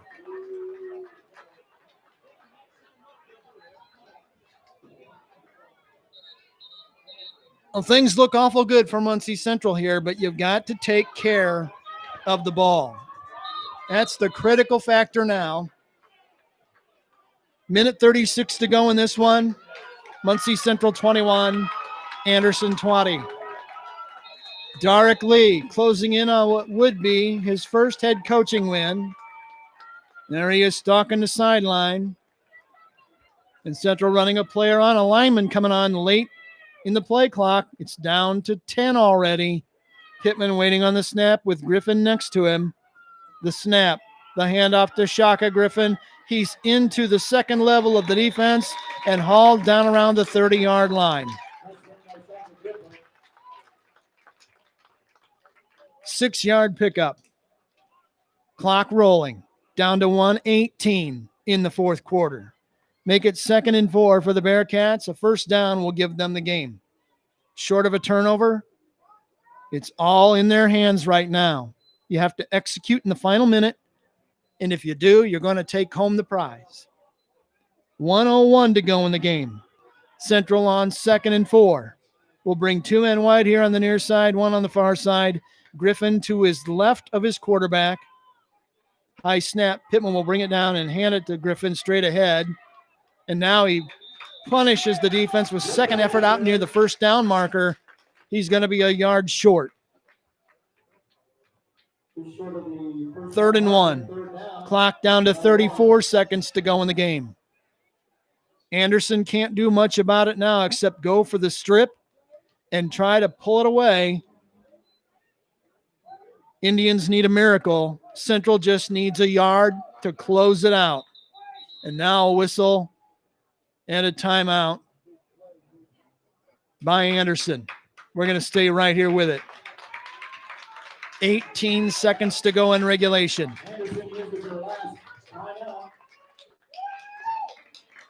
Last available stoppage of the clock for Anderson. Now it's all in Central's hands here.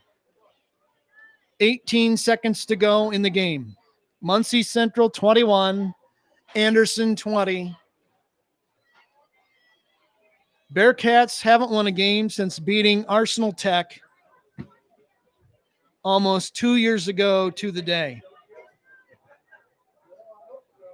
This was a 22-16 game a year ago when Anderson took the prize that night and got the dub. This would be a real shot in the arm for a program that really needs it right now. Darrick's a hardworking guy. He's the third coach they've had here since Brad Cease left. Adam Morris was a head coach for 2 years. Scott Pethtel, head coach for 2 years. Now Dark Lee, in his second year as head coach, is 18 ticks of the clock away from putting this one on ice. And if he does, the kids ought to give him a Gatorade bath, and I hope they will. Ready for play to resume. I'm going to go out on a limb here and say handoff to Shaka or knee -1. All they need is a clean exchange here on third down and a yard to go. Pittman talking to the referee before the snap. He's going to go under center. I think this is just going to be snap, knee -1, and game over. Pittman waiting on the snap. James Beatty. Snap -1. He takes any of that, ought to do it. Muncie Central has slayed the dragon. They've won for the first time since 2018, and they're going crazy. The final score from Ball Recreational Field, Muncie Central 21, Anderson 20. What a fantastic football game in the North Central Conference. Good sportsmanship, the handshake line forming, and here they go to meet one another. Dark Lee has his first career coaching victory. We'll take a timeout, be back after this break on Beaver Media and the Delco Preps channel.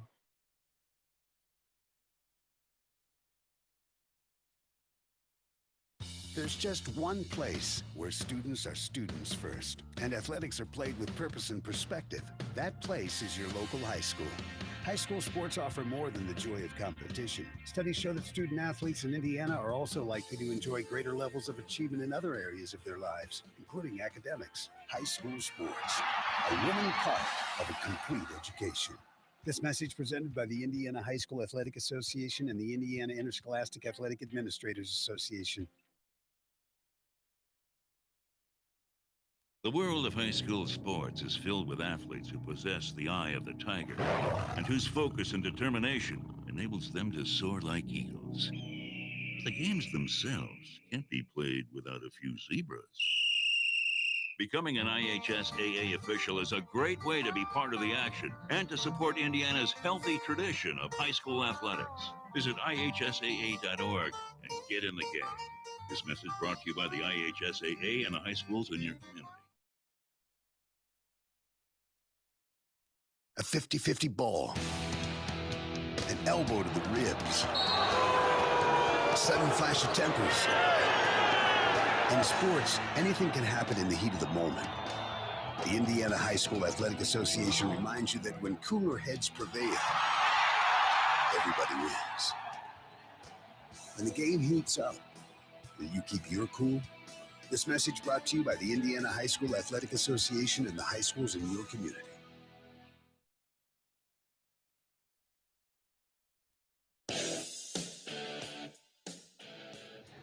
Well, Muncie Central isn't back in black. They're back in the winning column. Central gets the job done tonight here on senior night.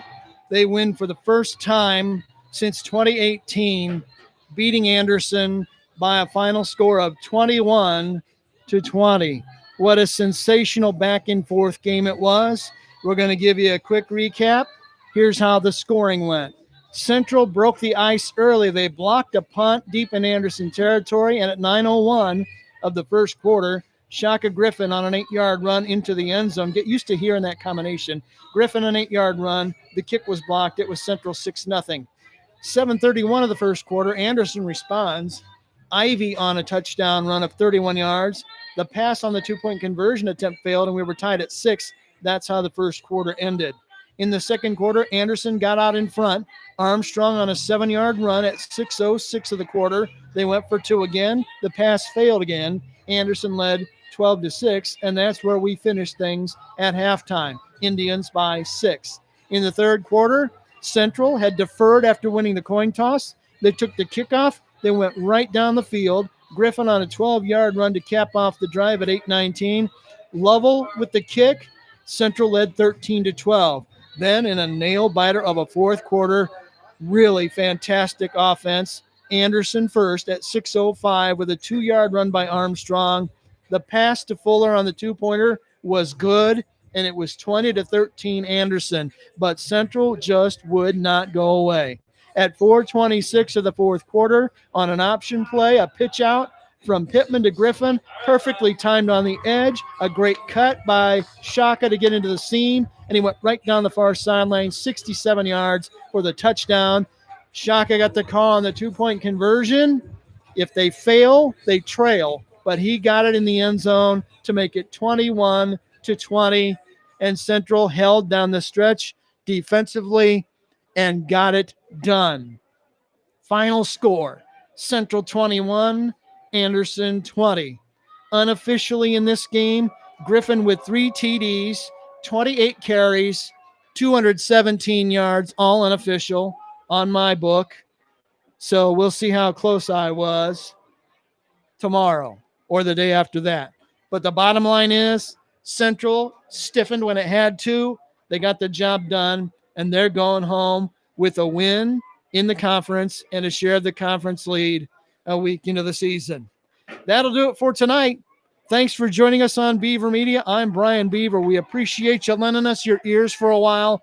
Celebrate down on Walnut Street, people. Muncie Central is wearing the W for the first time in almost 2 years. The final score for the final time, Muncie Central 21, Anderson 20.